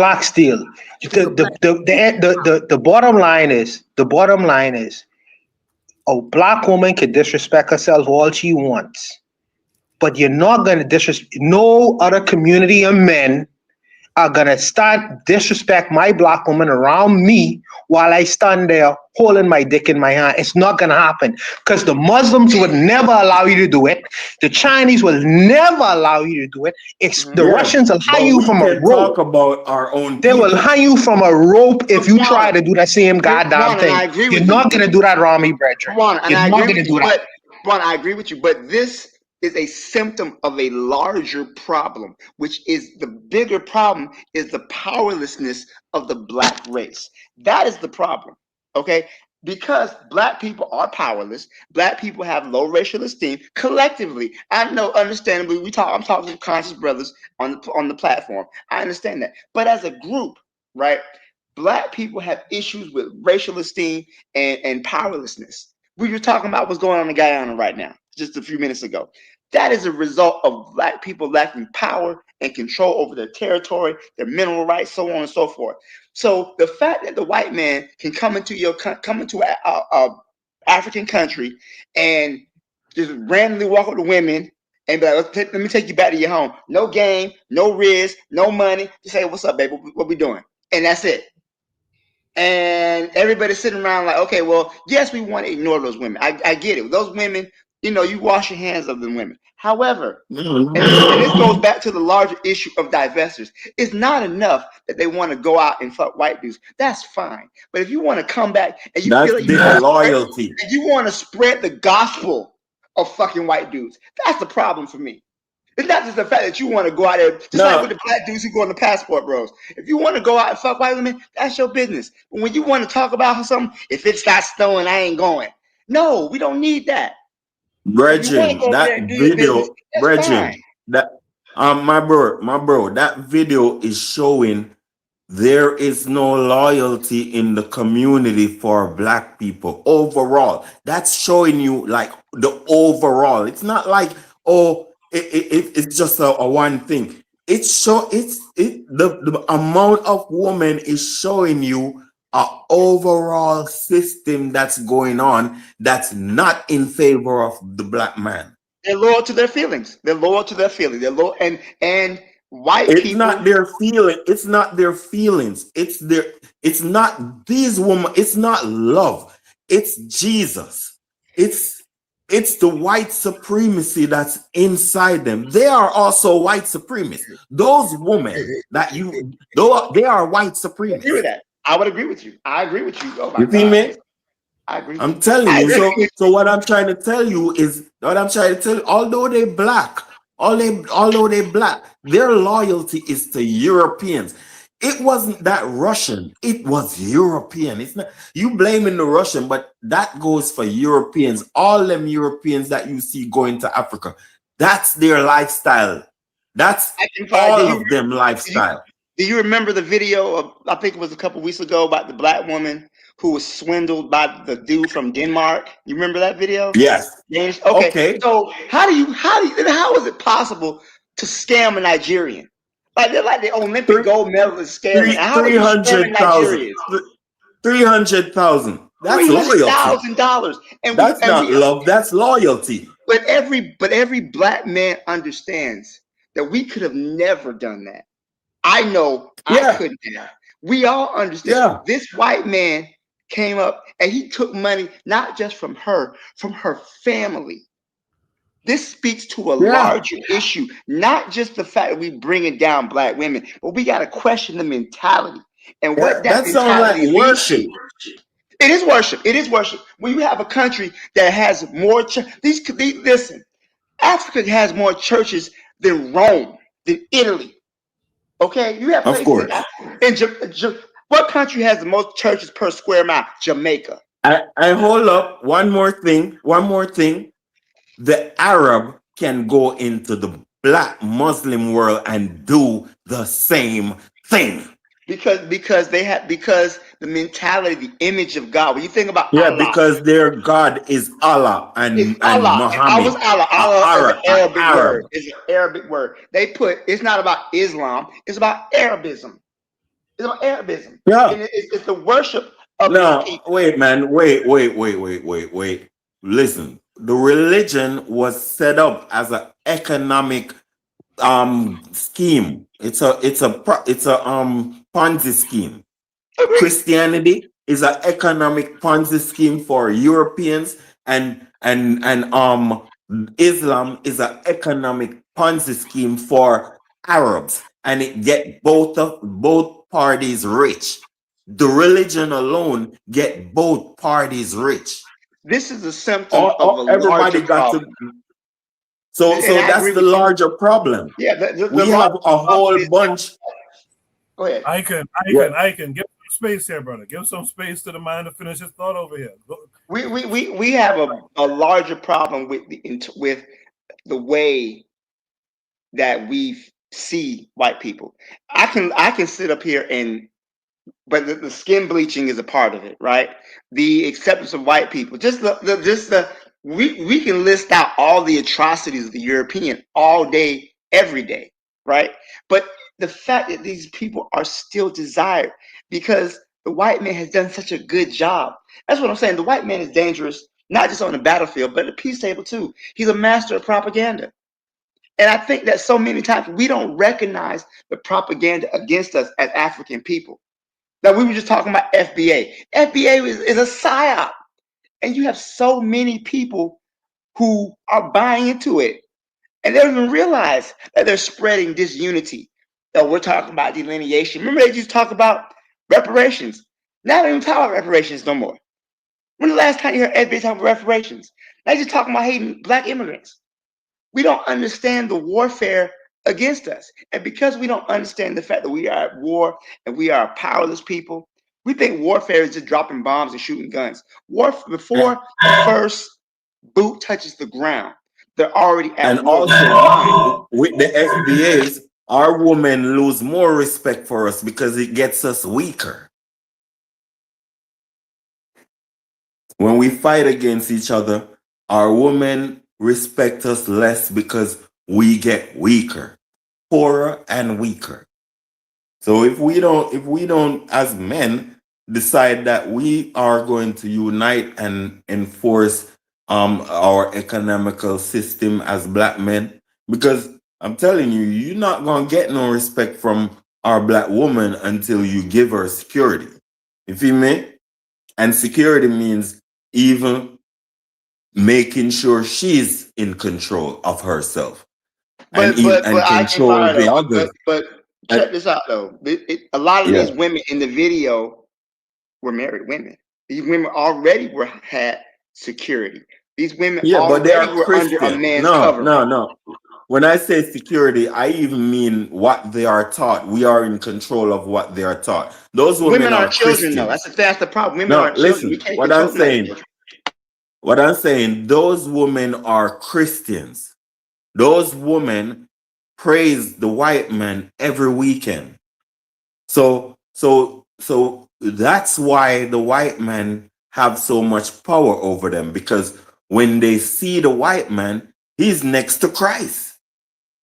Why you think what you think is going on? It's not no beauty, because you see them with ugly white men, old white men.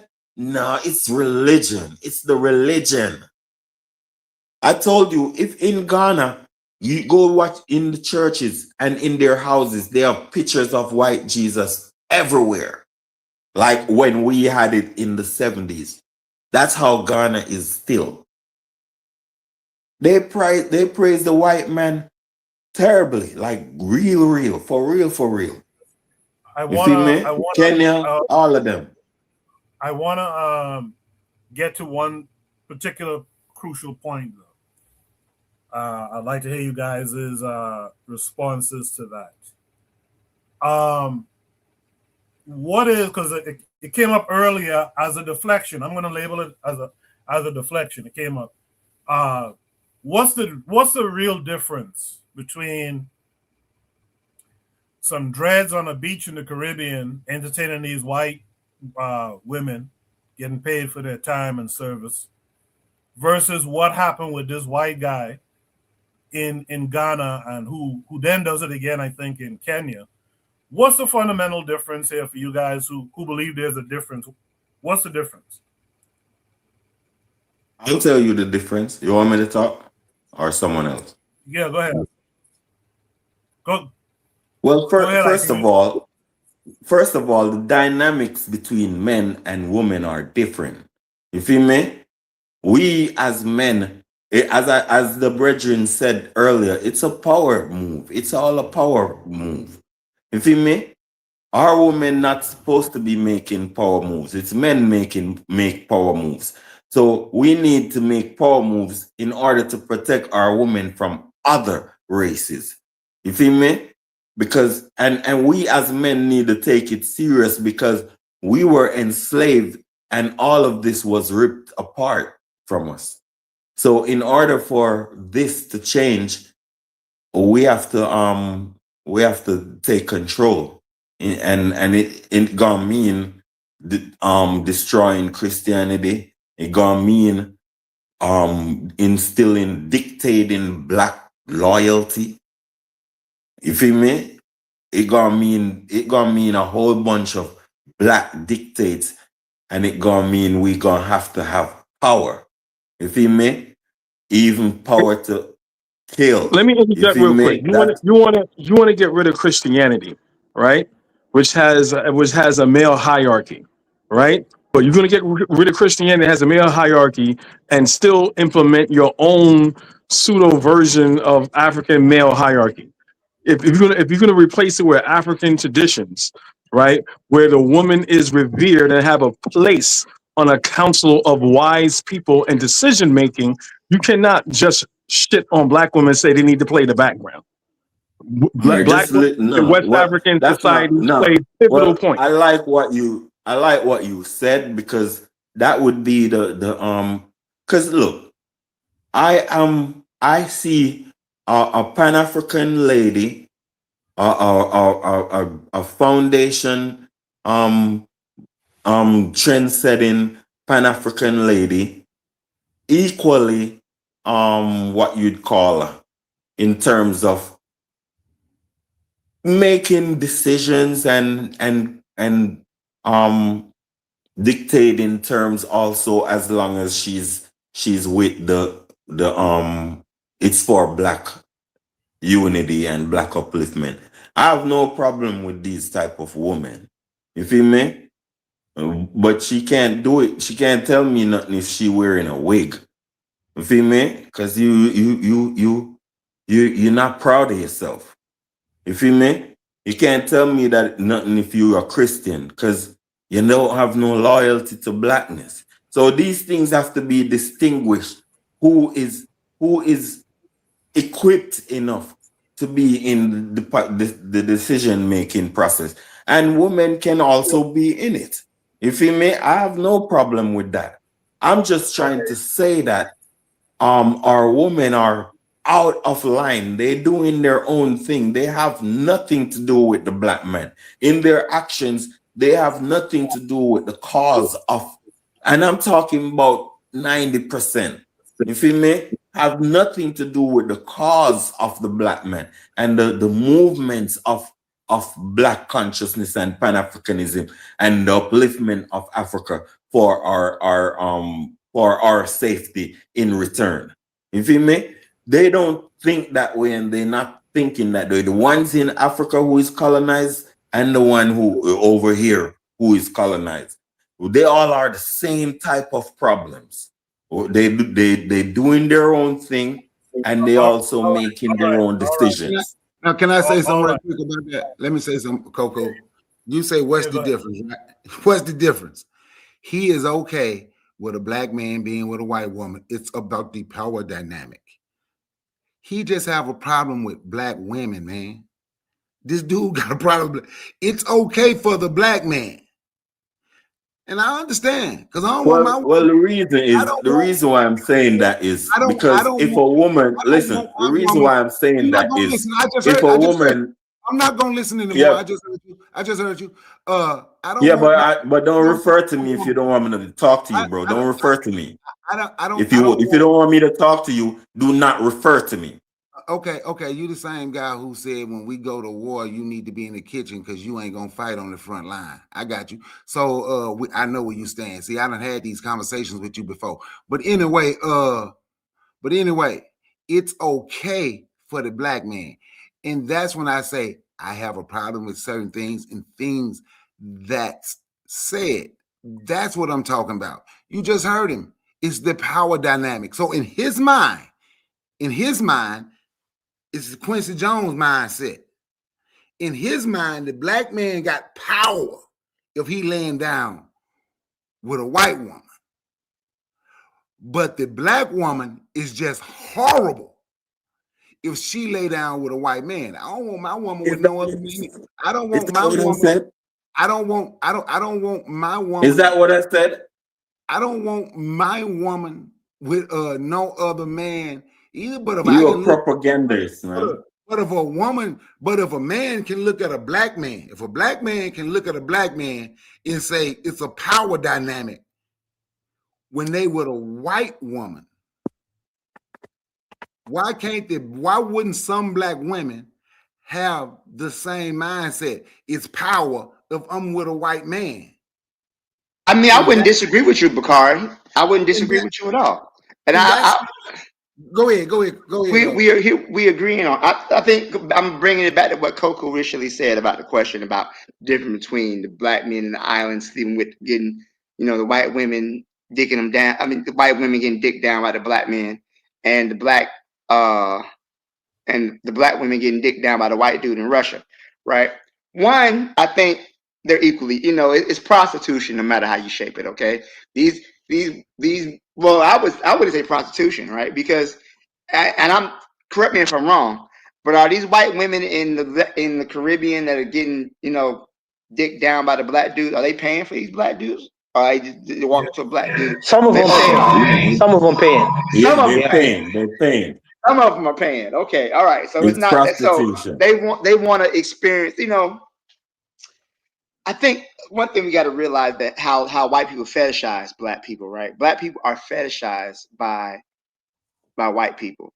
And again, I'm in my anecdotal experience, there's a lot of white men who want to see what it's like, right? They want to see what it's like to be with a black woman. Same thing with white girls. But They want to see. Hold brethren. on. Let me cook. I'm gonna hand the pot to you in a second. They want to see what it's like. So I would say it's not there's not really much of a difference, right? The only thing is just that, one white woman ain't going around the island fucking hundreds of black dudes, right? Whereas this one white man was going around Africa smashing all these women, right? So I think it's a matter of degree, but overall I could understand why that. But the problem is this: no matter how much you could put whatever force or whatever you want to do is, if these women want a white dude, they going. And not only are they going, they're going to sabotage you to get to that white man. It's best to just let them go. My issue is not so much they go, but the fact that they feel the need to spread the gospel of fucking white dudes. That's my problem with anybody. I think say they something. misunderstanding. Yeah. I think there's a big misunderstanding. I didn't refer to the dudes because I even forgot that. You feel me? I know. I was don't referring to what promote. Koku was talking about. I just wanted to Yeah, address what he was saying. yeah. I don't promote race mixing. I don't agree with the men doing that. But that's a whole. It's different. It's different. Them men I think is doing prostitution. What I'm just trying to say is, when woman is internal, you have to enter her. So it's different. You feel me? All I'm trying to say is, yeah, so what? We want to be selfish and don't want no man to touch our woman. You feel me? So what? It's as if this guy is talking on two sides of his mouth. It's like you're saying that you don't care about the ones that go do their white man. You feel me? You don't care about that. So it's like, what, you abandoning? That's an abandonment. I'm just saying that I care about them because we know that's just playing around, and a lot of them you're gonna find them in a creek somewhere. Now here's the problem You with feel the I me? can fire, and I hear what you're saying, but the thing is, you can lead a horse to I'm water. You just can't make them. You can't make them drink. no. These women are not I'm not children. talking about. I'm not talking about that. I said raise our children in a correct way. You feel me? So they You don't can, but the become. thing, this is my point. You can raise them as much as you want to, right? But the minute No, they cut on that you TV, the can't minute say they cut that. on that TV, the minute they cut on that internet, they're going to be bombarded with images and media that tells them that their blackness is less than, Yeah, right? but that's So you what. can But we teach it have at to. home. All But what you can't fall. You can't drop your arms. You have to. You have to. You have I'm to not saying that you drop your do. arms. I'm You not have to saying do that. your due diligence and try to co-opt that. You can't just drop your arms just I'm because not. I'm not dropping my arms. mediocrity is overwhelming, No one's saying colonization drop their arms, but we Yo, have to realize. is I can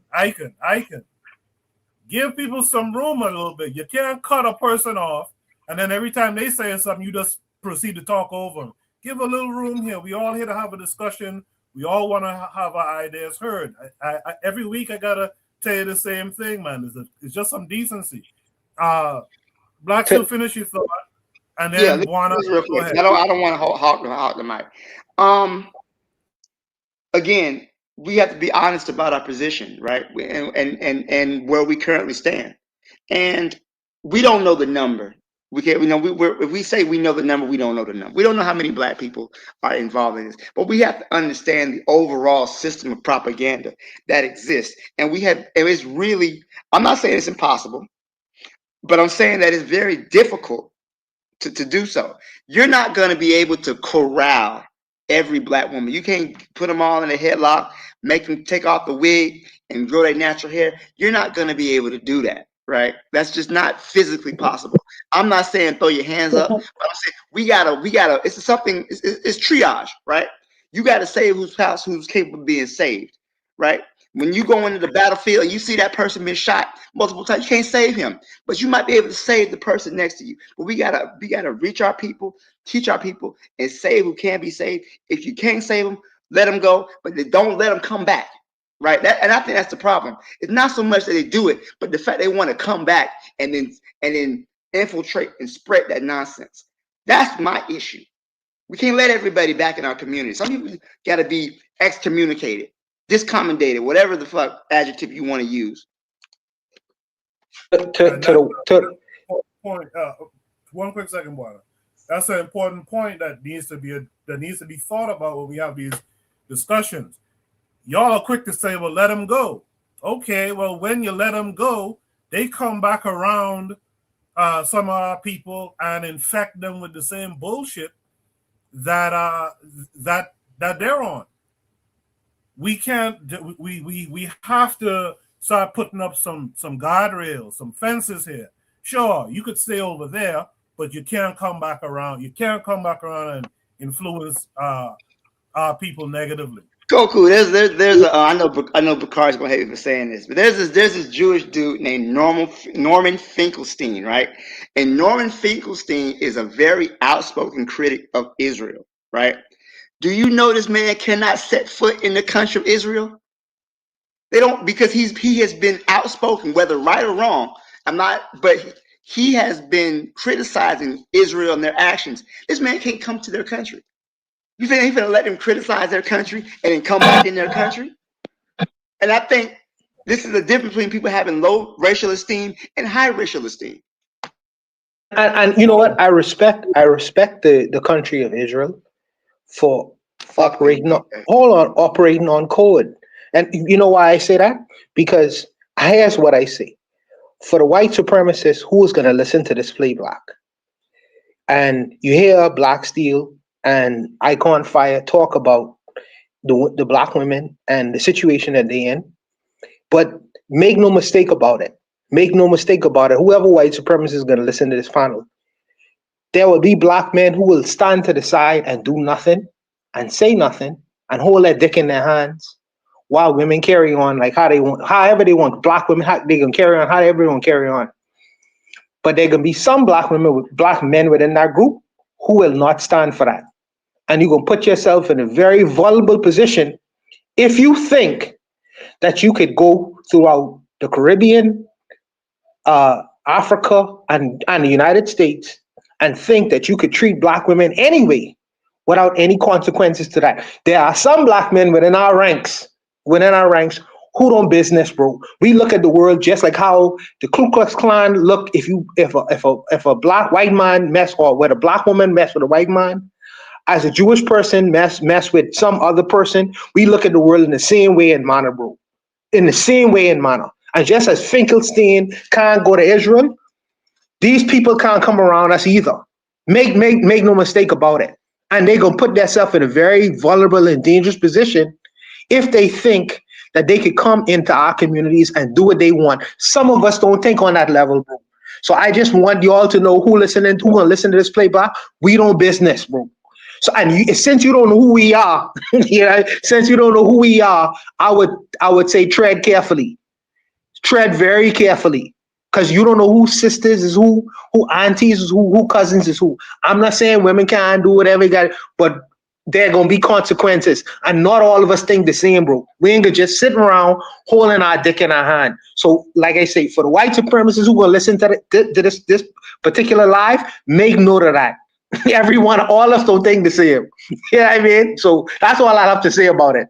In Black Steel, I wouldn't say nothing, but I agree with Finkelstein. However, what is it, Finkelstein? I agree with him. Frankenstein, whatever the fuck his name is. I agree with them. Don't let him back. Like the Candace Owens and the Kanye Wests and all them folks. You're not supposed to let them back, right? But you know, we had when I was in the Army, we had a cadence, right? We used to, when we run, we would say this cadence: the helicopter coming is hovering over here. You come to get the wounded, forget about the dead. And it's just that simple. You can't do nothing with the dead. You gonna say that you gonna bury the dead. Let the dead, or like the Bible, like the Bible say, let the dead bury the dead. Sometimes, man, we just got to let these folk go. That just something you're gonna have to. Because as long as we are trying to hold on to whether it's, I'm just gonna rock with y'all now, trying to hold on to these black women that don't want to be with us and trying to force them to be with you, it's not doing nothing but keeping us from building and moving forward, because we are trying to hold on to them. Now, if you want your woman to move like an Arab and a white woman, do what the Arab and the white man did. Beat the shit out your woman. They scared of them. That's why they move that way. They abused. So they are extremely afraid because they know they will get their ass beat. Even in the Quran, that book tells them, if the woman disobeyed the man, beat her until she obeys. That's what happened. So we looking at these women, thinking these women are just loyal to their men because they want to. No, because they want to be. They getting their ass kicked. And that's not us. We don't treat our women like that. But we can say, man, you got to just let them go. Sometimes you got to just let them go. But also, Bakari, go ahead. I'm sorry. Go ahead. No, I was just going to ask because what Brother Bakari is saying, and I still want to hear what Black Steel had to ask or say just now. But it's leading me to my last follow up on this topic for tonight, which is, what if you had seen one of these? I think it was 800 videos that this white boy did. What if one of these women was a close family relative? I'm not going to define which family relative, but since we tend to bring emotions into this thing, what would you say to that relative, that young lady? Me and in that general? young lady, I'm gonna tell you, me and that young lady would have hella problems. Like, what the hell is wrong with you? Yeah, but Bakari, that's exactly what we're saying. That's the whole conversation: is what the hell is wrong with these women? I'm giving it to her. I'm giving that video to her father. We having a family discussion on that shit. All of it. I'm giving it to her mother. What I was gonna say in response to what Bakari was saying is, when you talk about how the Arab and whatnot beat on their women, right? This is true, but they also have a system, right, that enforces. They have a government. They have a system of laws that helps reinforces that man's power, right? So in America, right, if you beat your wife, call the police 911. You going to jail, right? If you in Saudi Arabia, you beat your wife, she ain't got nobody to call. She ain't call her brother. In America, right? You can sit up here, especially a black man. You beat on a black woman, she call her brother, she call her dad. They coming for you, right? But in those countries over there, if you beat your woman and she call her brother, he gonna say, "Well, what did you do? You should have been quiet. Maybe you should." You see, there's a system that's in place. But back to what you're saying, Koku. Say my sister, my sister is very pro-black. She don't believe in she don't even believe white men are attractive, right?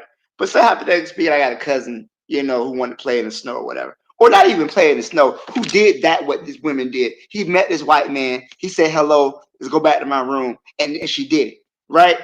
My mom probably wouldn't want me to do this, but she would be cut, because here you are on camera, not even whoring yourself out, because hoes get paid. You're slutting yourself out for a stranger. For what reason? Well, you weren't drunk, you weren't high. Why did you choose to sleep? There will be some questions, and we got to have a moment where, if you out here doing this, I can't fuck with you. And that means you done. And we have a real big problem cutting people off. I understand it. Nobody wants to cut off their loved ones, but we got to be in a position where, if you are a threat and an enemy to the unity, right, you got to be let go. Look how the Indians behave. When there was, we mentioned Harriet Tubman earlier, right? There was a situation where she would take people off, and she would leave the plantation, and they want to go back, and she would pull a gun on them. And the gun was for them. She would pull a gun and say, "Listen, either you go on or you die. Like, you can't come with us. You're not gonna go back and reveal our location, reveal our routes that we use to get out of here." And there's some people who, when she came to get them, they didn't want to go. She left them. We got to understand that some people need to be left behind. Some people can't come with us, in overall in our journey, and in our goal. If Black people want to be free, we want to be independent. We want to be have power, our self-determination over our resources and our people. There's some Black people that's going to be left behind, and that's just unfortunately how it's going to be. Can I ask one question right quick? Of course. Trying to watch this. Trying to argue about these folks, right? Because my own thing, to me, just for my interaction, they seem like prostitutes, and that's my anecdotal interaction with prostitutes. I'm just saying, that's just my anecdotal interaction with prostitutes. But them women, those people that started this, like last week when Koku read the article from 2022, at the same time the Diaspora movement, whatever the hell it was called, was big on social media, right? So then they wrote an article about it, right? Arguing with those women and trying to convince those women What do you think is easier? If we just say, you know what, to hell with those type of people, to hell with them, we gonna move forward with what we have. We gonna move forward with the women that we have, and we gonna move forward and we gonna start building. Or do you think it's easier to continually to argue with those women and think you're gonna change them? No, but we're not arguing with those women per se. We are really trying to get out. We are really trying to get the women in our sphere to see that and to call that nonsense or to not be what's the word that blacks still used before, but basically not accept that as the gospel. That's really what the conversation is, you know. I hear y'all every other week y'all say let people go. We keep trying to. It's not about trying to hold them. It's about trying to protect. It's trying to protect our people from them. You saying we trying to protect us and our young ones from people like that? Yes, sir. Okay, I got you. Because I was just wondering. Because I'm just being. I just say that. I just say this is lady, and me and her was cool. And I look up, like I ain't with just she work in a store I go to, and I'm like, we ain't even cool no more. She like, you sitting here flirting with the. She was like, he asked for my number and I told him no. Then he cracked the joke and asked her why. I'm like, nah, but you was doing too much damn laughing. So I seen the next couple of times, you really don't speak to me no more. No, you was doing way too much laughing. I don't, the way you laughing, like you probably, how we gonna be cool, me, you, my lady, your man? No, you talking. I'm sorry, my phone, my laptop went dead. I'm sorry, I had to plug it back in. Go ahead. I'm sorry. You talking to, and I'm just being honest, man. That was, to me, that was, but now he asking for my number and I'm telling him, no, I don't know what the hell you said. You're just doing too much laughing. You got to be stern when you say that shit. Butter Bakari. I have a little niece. I have a little niece. Now she in college now. I used to look at Venus Williams and Serena and shit like that and say, well, you want to be like these? I'm like, yo, they can't be. No, they're no longer role models. You know what I mean? Even if they was, because they have my niece have her mother's a role model. You know, she's doing, and she have a good husband and things like that. So that's a role model. But I'm like, if you decide to cross that line, I'm like, you dead. You dead to the black. In my mind, it's like these people are no longer role models to look up to and say, well, look at these people. You could one day be great like them. Nah, no way. No way. It's all over now. It's all over now. You know, Candace Owens, all these so-called important people who put themselves out there to be so-called important, wealthy, rich, striving women and things. I'm like, yo, once you decide to say I do, that's done. That's it's all over. It's all over. They no longer can be role models within our communities. Like you say, let them go. Let them go. Goodbye. They're no longer acceptable people in terms of being a role model or people to look up to within our community. It's over.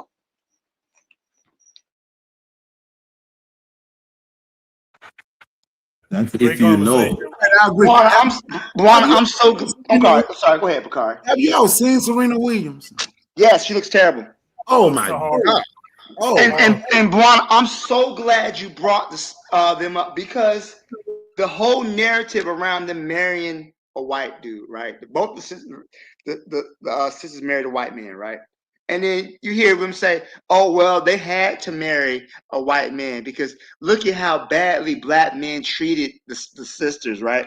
Look, they call them ugly. And so there's not a single black man out here who call Venus or Serena ugly.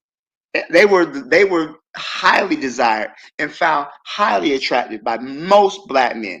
Then you may have found a few outliers who said something negative about them, but most black men found the Venus and Serena to be very attractive women, right? But all of a sudden, black men found them unattractive, and that's why they had to go. But Black Steel. Yeah. The pushback that I've heard from that was that look, they did all these guys, they did all these black celebrity guys, and they dogged them out. So they had to expand their options. I'm like, I wasn't following them like that far as like who this damn not into that celebrity nonsense or whatever. But that's the argument that I hear when I tell people, I'm like, out of all the men you could have dated, so you dated like, okay, 4 black celebrities or 3 black stories. I don't know. They treat you like trash, so you're gonna go over to Marbury. You know what I'm saying? It's like what? Like I don't understand that. And then there Hey was a man, story. it's the same Kevin. It's the same Kevin Samuels thing. It's like we all have categories, and then you have the black woman don't think they have categories. So every black woman wants the same man. So that's what the bracket they fell into also. They don't the man that want them, they don't want that man. They don't want their type. They want pretty men, some men that has 1,000 women and all that. So that's what the problem they had. That's why they had to go settle with the white man like that, because they always reaching for the 10s. They want the 10s, and they are what? 5s. You feel So me?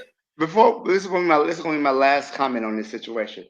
First of all, Serena Williams' husband made less money than her, right? We always hear about how much black money black men got to make to be with a black woman. But first of all, her husband makes less money than her. And second of all, there was a story she said about how she was at a dinner and somebody stole her purse and she ran and chased him down and got her purse back. Could you imagine, as a black man, somebody steal your woman purse and she has to run and get her shit back? You would never Nah, you serious? never hear I the end never of heard of that. that. Yeah, she was saying she got robbed and the white man stole her purse and she got it back. You would never hear the end of that. You would be all type of sorry ass, bitch ass, hoe ass nigga. We know that conversation. Black So Steel. they play the Black game on Steel. easy, man. Black Steel. Rihanna is a billionaire. She's a billionaire. Husband make much less money than she does. You know what I mean? So obviously she was able to work that out. She was able to, and she have like what 2-3 kids with him. Congratulations to that brother. You know, congratulations to them. But I'm saying to myself, so if she could find a man, a good man, adequate man for her, why these sisters couldn't find the same thing? You mean to tell me there's no brothers in South Central where they come from who would be able to fit the bill for them? Yeah, come on, man. Come on, bro. Guana, you're being unfair. It's You're being let me unfair, say right Guana. to that. Watch this. And I know it's different tax brackets, right? You know how many black men just sitting around in the barbershop, and we gonna start doing the thing in the barbershop. How many black men say they would not date a woman that make more money than them? So when we were talking, my wife passed away. My kid's mother, my two youngest kids' mother, my late wife passed away in 2006. So she doubled the amount of money that I made. I made like 50, 55,000. She was making over $100,000. You know how many black men sat there and say they couldn't do that because the woman want to be in control? See, here's the thing. It didn't make a difference how much money she made. I'm a man regardless. But those men, there's a lot of black men that tell you they won't date a woman that make more money than them. They have a problem. They have a problem with that. I'm like, man, I'm the man in my house regardless. It make a difference who made the most money. I'm still a damn man. I agree with you, Bakari, but I'm gonna tell you though, and I know it's off topic, but listen, I understand why they say that, because we live in a capitalist society, right? And many women attach a man's value to how much he makes. There is the potential. Now, I'm not saying this for everybody because I'm generalizing, but there's a potential that some women look down on men that make less money. Now, I'm pretty sure we can. I got some videos I can share for the next time. But there's a lot of women who look down on men who make less than them, and they use that as an attempt to belittle him. And I'm generalizing. I'm speaking anecdotally, but a lot of times it's not so much men have a problem with women that make more than them, but it's the mentality that because I make more than you, I can disrespect you or I can talk to you any kind of way. You know, and I know that's generalizing, but I think that's a fear that some people have. And you know what? And that was the fear. They were like, yeah, they want to be in charge. They gonna have control. That was their fear. But I didn't. Me personally, I didn't have that fear. She wouldn't. She was the first woman I dated that made more money than me. I was never concerned about, and I've had women that ask me now. Of course, now I make more money now, but anyway, that's it. I've had women ask me how much money I make, and I'm like, my money, shit. Why you asking me that? You ain't my woman. I ain't your man. We don't need to. We just getting to know each other. How much money I make? Well, I ain't gonna date a man that. I had a woman tell me she ain't gonna date a man that make less than $250K. She talking shit. She talking shit. Black men. Hey, look, you know what I told her? And at this time, I might have been making. At this time, I wasn't making 250. I was making close to 2. But I'm like, well, you don't want to date me. So they asked me. I always take my money down. Like, do you make this much? No, I make about $50,000. However much I make, I'm going. Because why are you asking me about my money? How much money do you make? Don't be asking me about my money. What do you do for a damn living? You the man. Hey, You're supposed to provide. Brother Brother Bakari, the black man is more than his net worth, bro. The black man. If people gauge in terms of relationship by that net worth, black men wouldn't date no women. They wouldn't have children and no women, bro. You know, because we've been cut out of that so-called feeler. Some of us get lucky, but most of us do not. This is the truth. You know, this is the truth. And I'm saying black men are worth more than that net worth. We bring more to the table than our net worth. There are many black women out here who making 6 figures. And what's the woman name? Fanny something from Atlanta. She was dating friggin' rappers because at the end of the day, she was lonely. She was lonely. Black men bring more to the table than just their net worth. And that's what the black man don't realize. And soon, we have to, like I tell the brothers last week, every black man is a star. We bring more to the table than our net worth. You know what I mean? And I'm saying that, yes, net worth is important. Yes, financial security is important. Make no mistake about it. But I'm saying that there are other facets to our character and who we are as black men than our net worth. This is the reason why, and Black Steel say, you know, the whole world is chasing white men. I don't agree with that. Yeah, I don't agree with that. That's not been my experience. Let me say that. That's not been my experience. You know, that's not been my experience. And I'm saying to the brothers, black men are much more than their net worth, bro. The old white men thinking, because a bunch of them are dating a bunch of young women and PDFs and stuff like that, and they have to buy whatever. But most of their wives, check their wives. I personally think Bill Gates' wife is messing with an African man right now. Personally, you know what I mean? African wife. Well, they got divorced. They got divorced because I think she dating a African man right now. I think she got divorced partially because he was in Epstein files and he got an STD from a Russian hooker and brought it home to her. Yeah, but trying to slip some antibiotics in her drink and shit. But the reason why I say that is in the Caribbean, right? Because you all talk about sexual tourism. The white woman will come over here and she is a 6-figure, sometimes 7-figure woman. She'll finance a black man lifestyle, bro. His whole lifestyle, just because of what his personality is, his character is, how he treats her, all these different. The white boys ain't got it. We have swagger. We have swagger. He's putting her through the mattress has nothing to do with it, right? What'd you say? Say that again. The fact that he's putting her through the mattress has nothing to do with it, right? That's some of it. That's some of it, because that's some of it. But there are other things, because sex lasts what 20 minutes for some brothers, 25 minutes. There are there's other things that brothers bring to the table. You're generous right now, brother. You're being real generous. I thank you. I'm very generous. hey, drink some Guinness. Drink some Guinness. But I'm saying that the black man is worth more than his net worth, and I think that we should not value ourselves like how the white world values themselves. They see themselves as valuable based on their net worth. And we shouldn't look at the world through the exact same spectacles as the white man, because we bring so much more to the table than just that. I'm not saying that security is not important. I'm saying that the black man brings more to the table. We look at the world differently.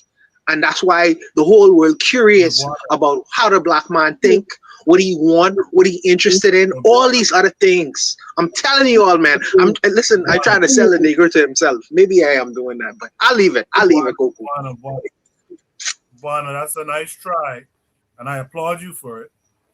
But the truth of the matter is, you see what Bakari brought up, that whole notion about how much you make and all that stuff, and the guys in the barbershop. Let me tell you something. There's an actress. You see, and this is a full circle moment. We started the show tonight talking about Daphne Springs. We're going to end talking about another popular black woman. There's this woman I was a big fan of, and I had to stop rocking with her stuff. Her name is Gabrielle Union. Gabrielle Union sat down and told a story. She said she was married before Dwayne Wade. For those of you who know, you know. She was married before, and she said, when I was married to that guy, I was the earner. And it made me feel entitled and empowered to cheat on this guy and to treat him bad and all this kind of stuff. Unfortunately, that's what it is. That's what. Coco, explain Rihanna and ASAP Rocky, please. Explain that then. Explain that. If I can't explain it with facts, but I'll tell you something.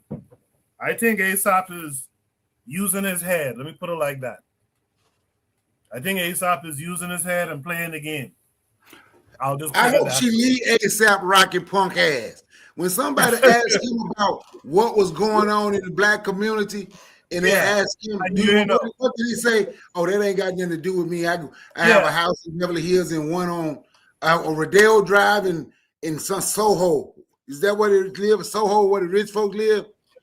Soho, yeah. Yeah, I have a house on Rodeo Drive in Soho, so that have nothing to do with me. I make money. That's what that was his answer. That's her money. That's her money, though. That's her money. That was before, but I remember that, man. People like that. I mean, if you feel that your money insulates you from white supremacy, then so be it. But I mean, there's been plenty of wealthy black people who've been hung from trees. Your wealth ain't gonna protect you, and that day is coming. I mean, we can see the moves that Trump is making. Maybe he can escape and live with his wife in Barbados. Maybe that can escape. That can be his fallback position. But ain't Lord, here comes the workers of the world unite stuff with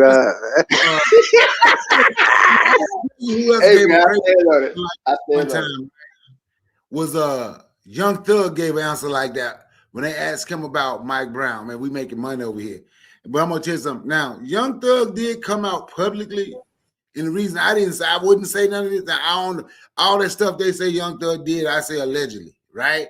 But I was over there in the area where Young Thug is from, bro. When Young Thug made money, the elders in that community, Young Thug was paying people to go to the grocery store for him. He was paying rent. He was paying bills. He was doing Then you come to find out, like when he said that on TV, then he came back and he retracted that and he said, I'm sorry, he shouldn't have ever made that statement. Now, A$AP Rocky ain't did that because I felt that way about Young Thug. I don't know if he did all that stuff or not.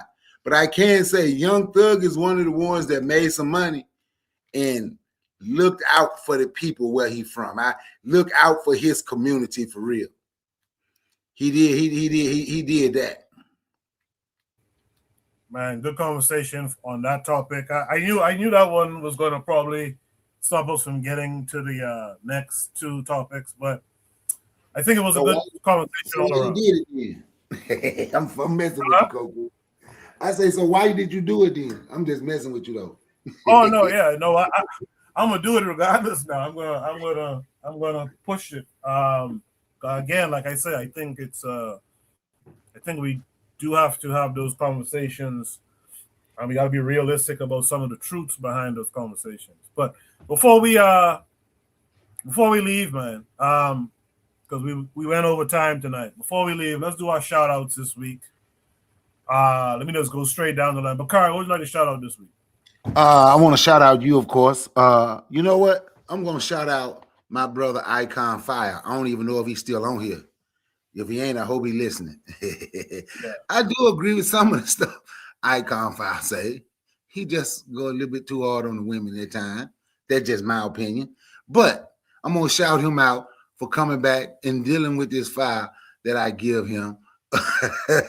It's all in love though, because I can see he want black folks to be better. Me and Black Steel finally had our argument that we hadn't had in about a month. Good job, Koku, for bringing it back. I miss you too, Bukari. Good job. Good job for bringing it back. Shout out to the chat, Lord. Dude Laws of Slaughter say shout out to the ancestors. Exactly. Shout out to the ancestors, and I'm gonna give a shout out to all the shout outs I'm gonna be shouting out in the future. Bakari, don't you think when we have some contentiousness, don't you think it's a better discussion overall? Yeah, I'm gonna tell you something, man. You thought I was playing when I was telling Black Steel I'm gonna have to create an argument because we ain't argued in a while. You did a good job tonight. You did a good job. But you know what, though? In that, I said something a couple times that was disrespectful. I know I apologize to Black Steel, and I argue with him because we're a brother and I respect his opinion. So if I ever sound disrespectful, it's okay to put me in damn check. Here, I don't care if I get disrespectful with you. It's okay to go ahead and correct me. But I'm glad, you know what? It was a good one. And Black Steel, we're going to have to go do this again in a few more weeks. And I hope Icon 5 be here too. Is Kofi still here with us? If Kofi's still here, what would you like to show this week, brother? Oh, I'd like to shout out to you, of course, bringing another good topic, another a lot of fire topics right here. Shout out to the people of Guyana. Shout out to Black women. Shout out to Black women. And shout out to the ancestors. That's pretty much it. Good show as always. Yes, sir. Appreciate you for being here. Black Steel, what would you like to shout out this week?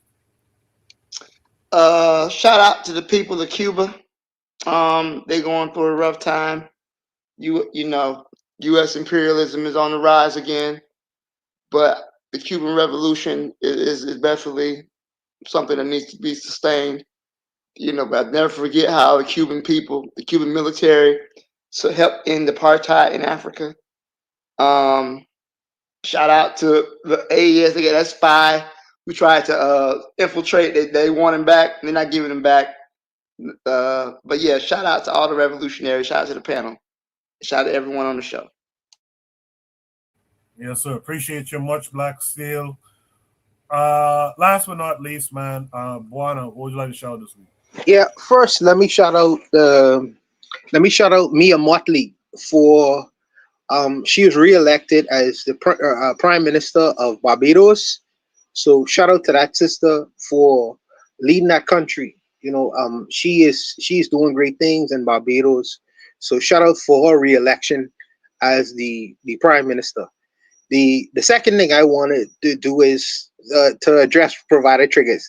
She said 20 minutes is being generous.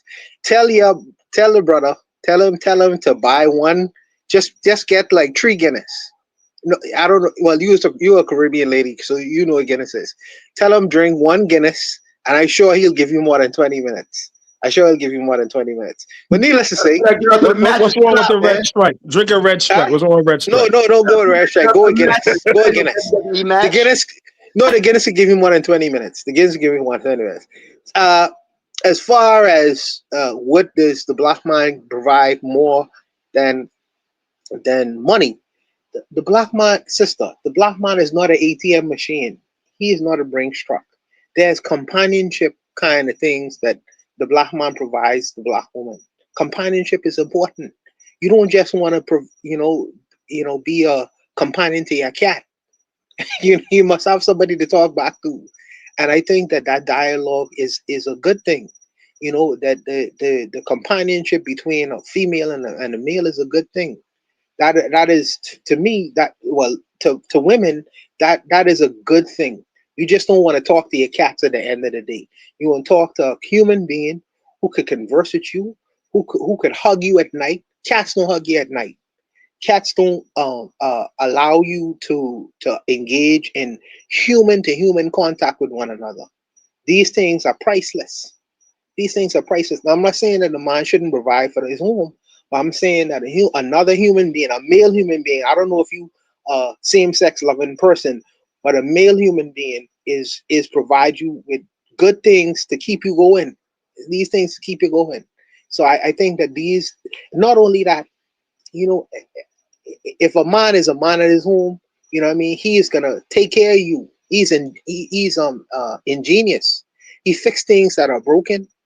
He provides many different kinds of trains of thought that help you think differently. He presents the other side of the argument, because sometimes a female can see the life and reality through a female's perspective.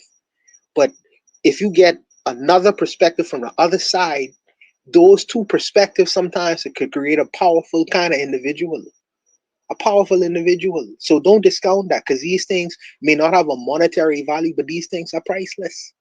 These things are priceless. But let me just say, like I say, I just think that at the end of the day, drink one get tell the brother who you messing with to drink one Guinness, and I promise you he'll give you more than 20 minutes. But needless to say, shout out to all the brothers on the panel. It was a very good discussion.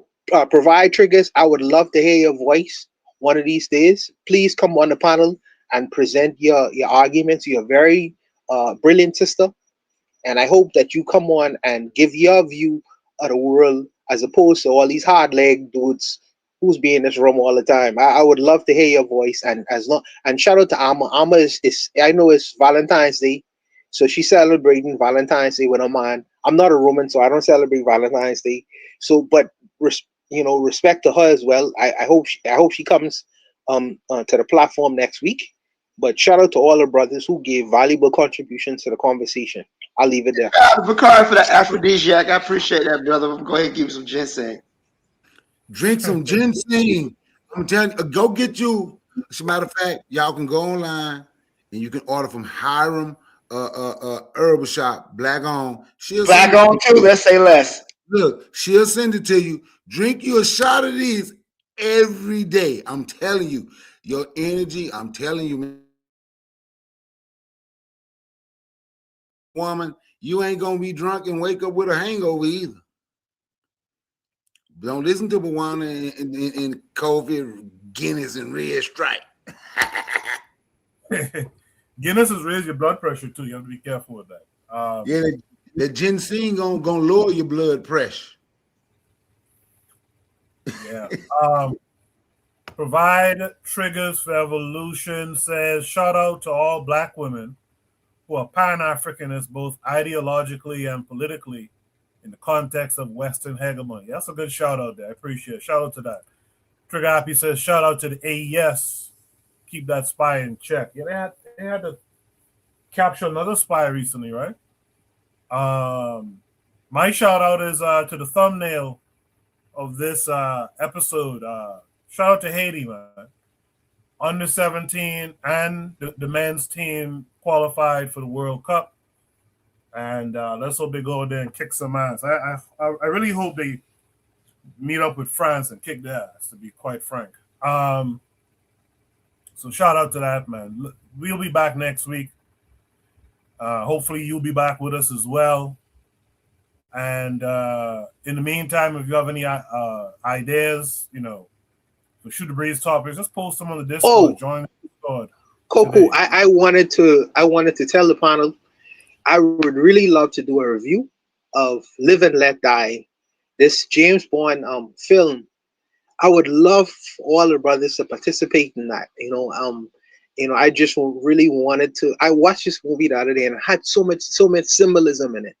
And I think that the African diaspora, all my brothers in America and the Caribbean, would really benefit if we were to do a review on that. So I just really wanted to present that to them.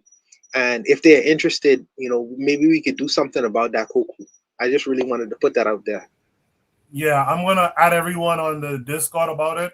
Also, Kofi I know he added me and Bakari on the Discord. He wanted us to do something together for Black History Month as well. I'm gonna hit him up, and once he tells me more, I'll tell Bakari and try to get Buana and others involved as well.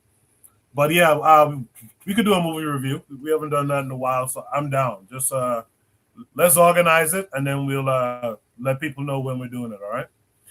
That's the show for tonight. You guys be good.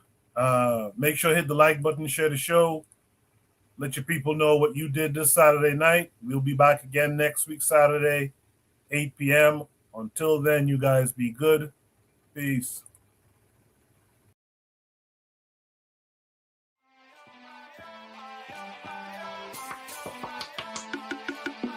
Thanks for listening to the Bitter Medicine Podcast with your host, Koku. If you like what you just heard, we hope you pass along our web address, bittermedicineblogs.com, to your friends and colleagues, and share our show to all your social media. Be sure to check out our archive section on our website for previous podcasts. This has been a KWAZ radio production. Join us next time for another session of the Bitter Medicine Podcast. Follow us on Facebook at Bitter Medicine Show, Twitter, Bitter Meds, Tumblr, Bitter Meds, Instagram, Bitter Medicine.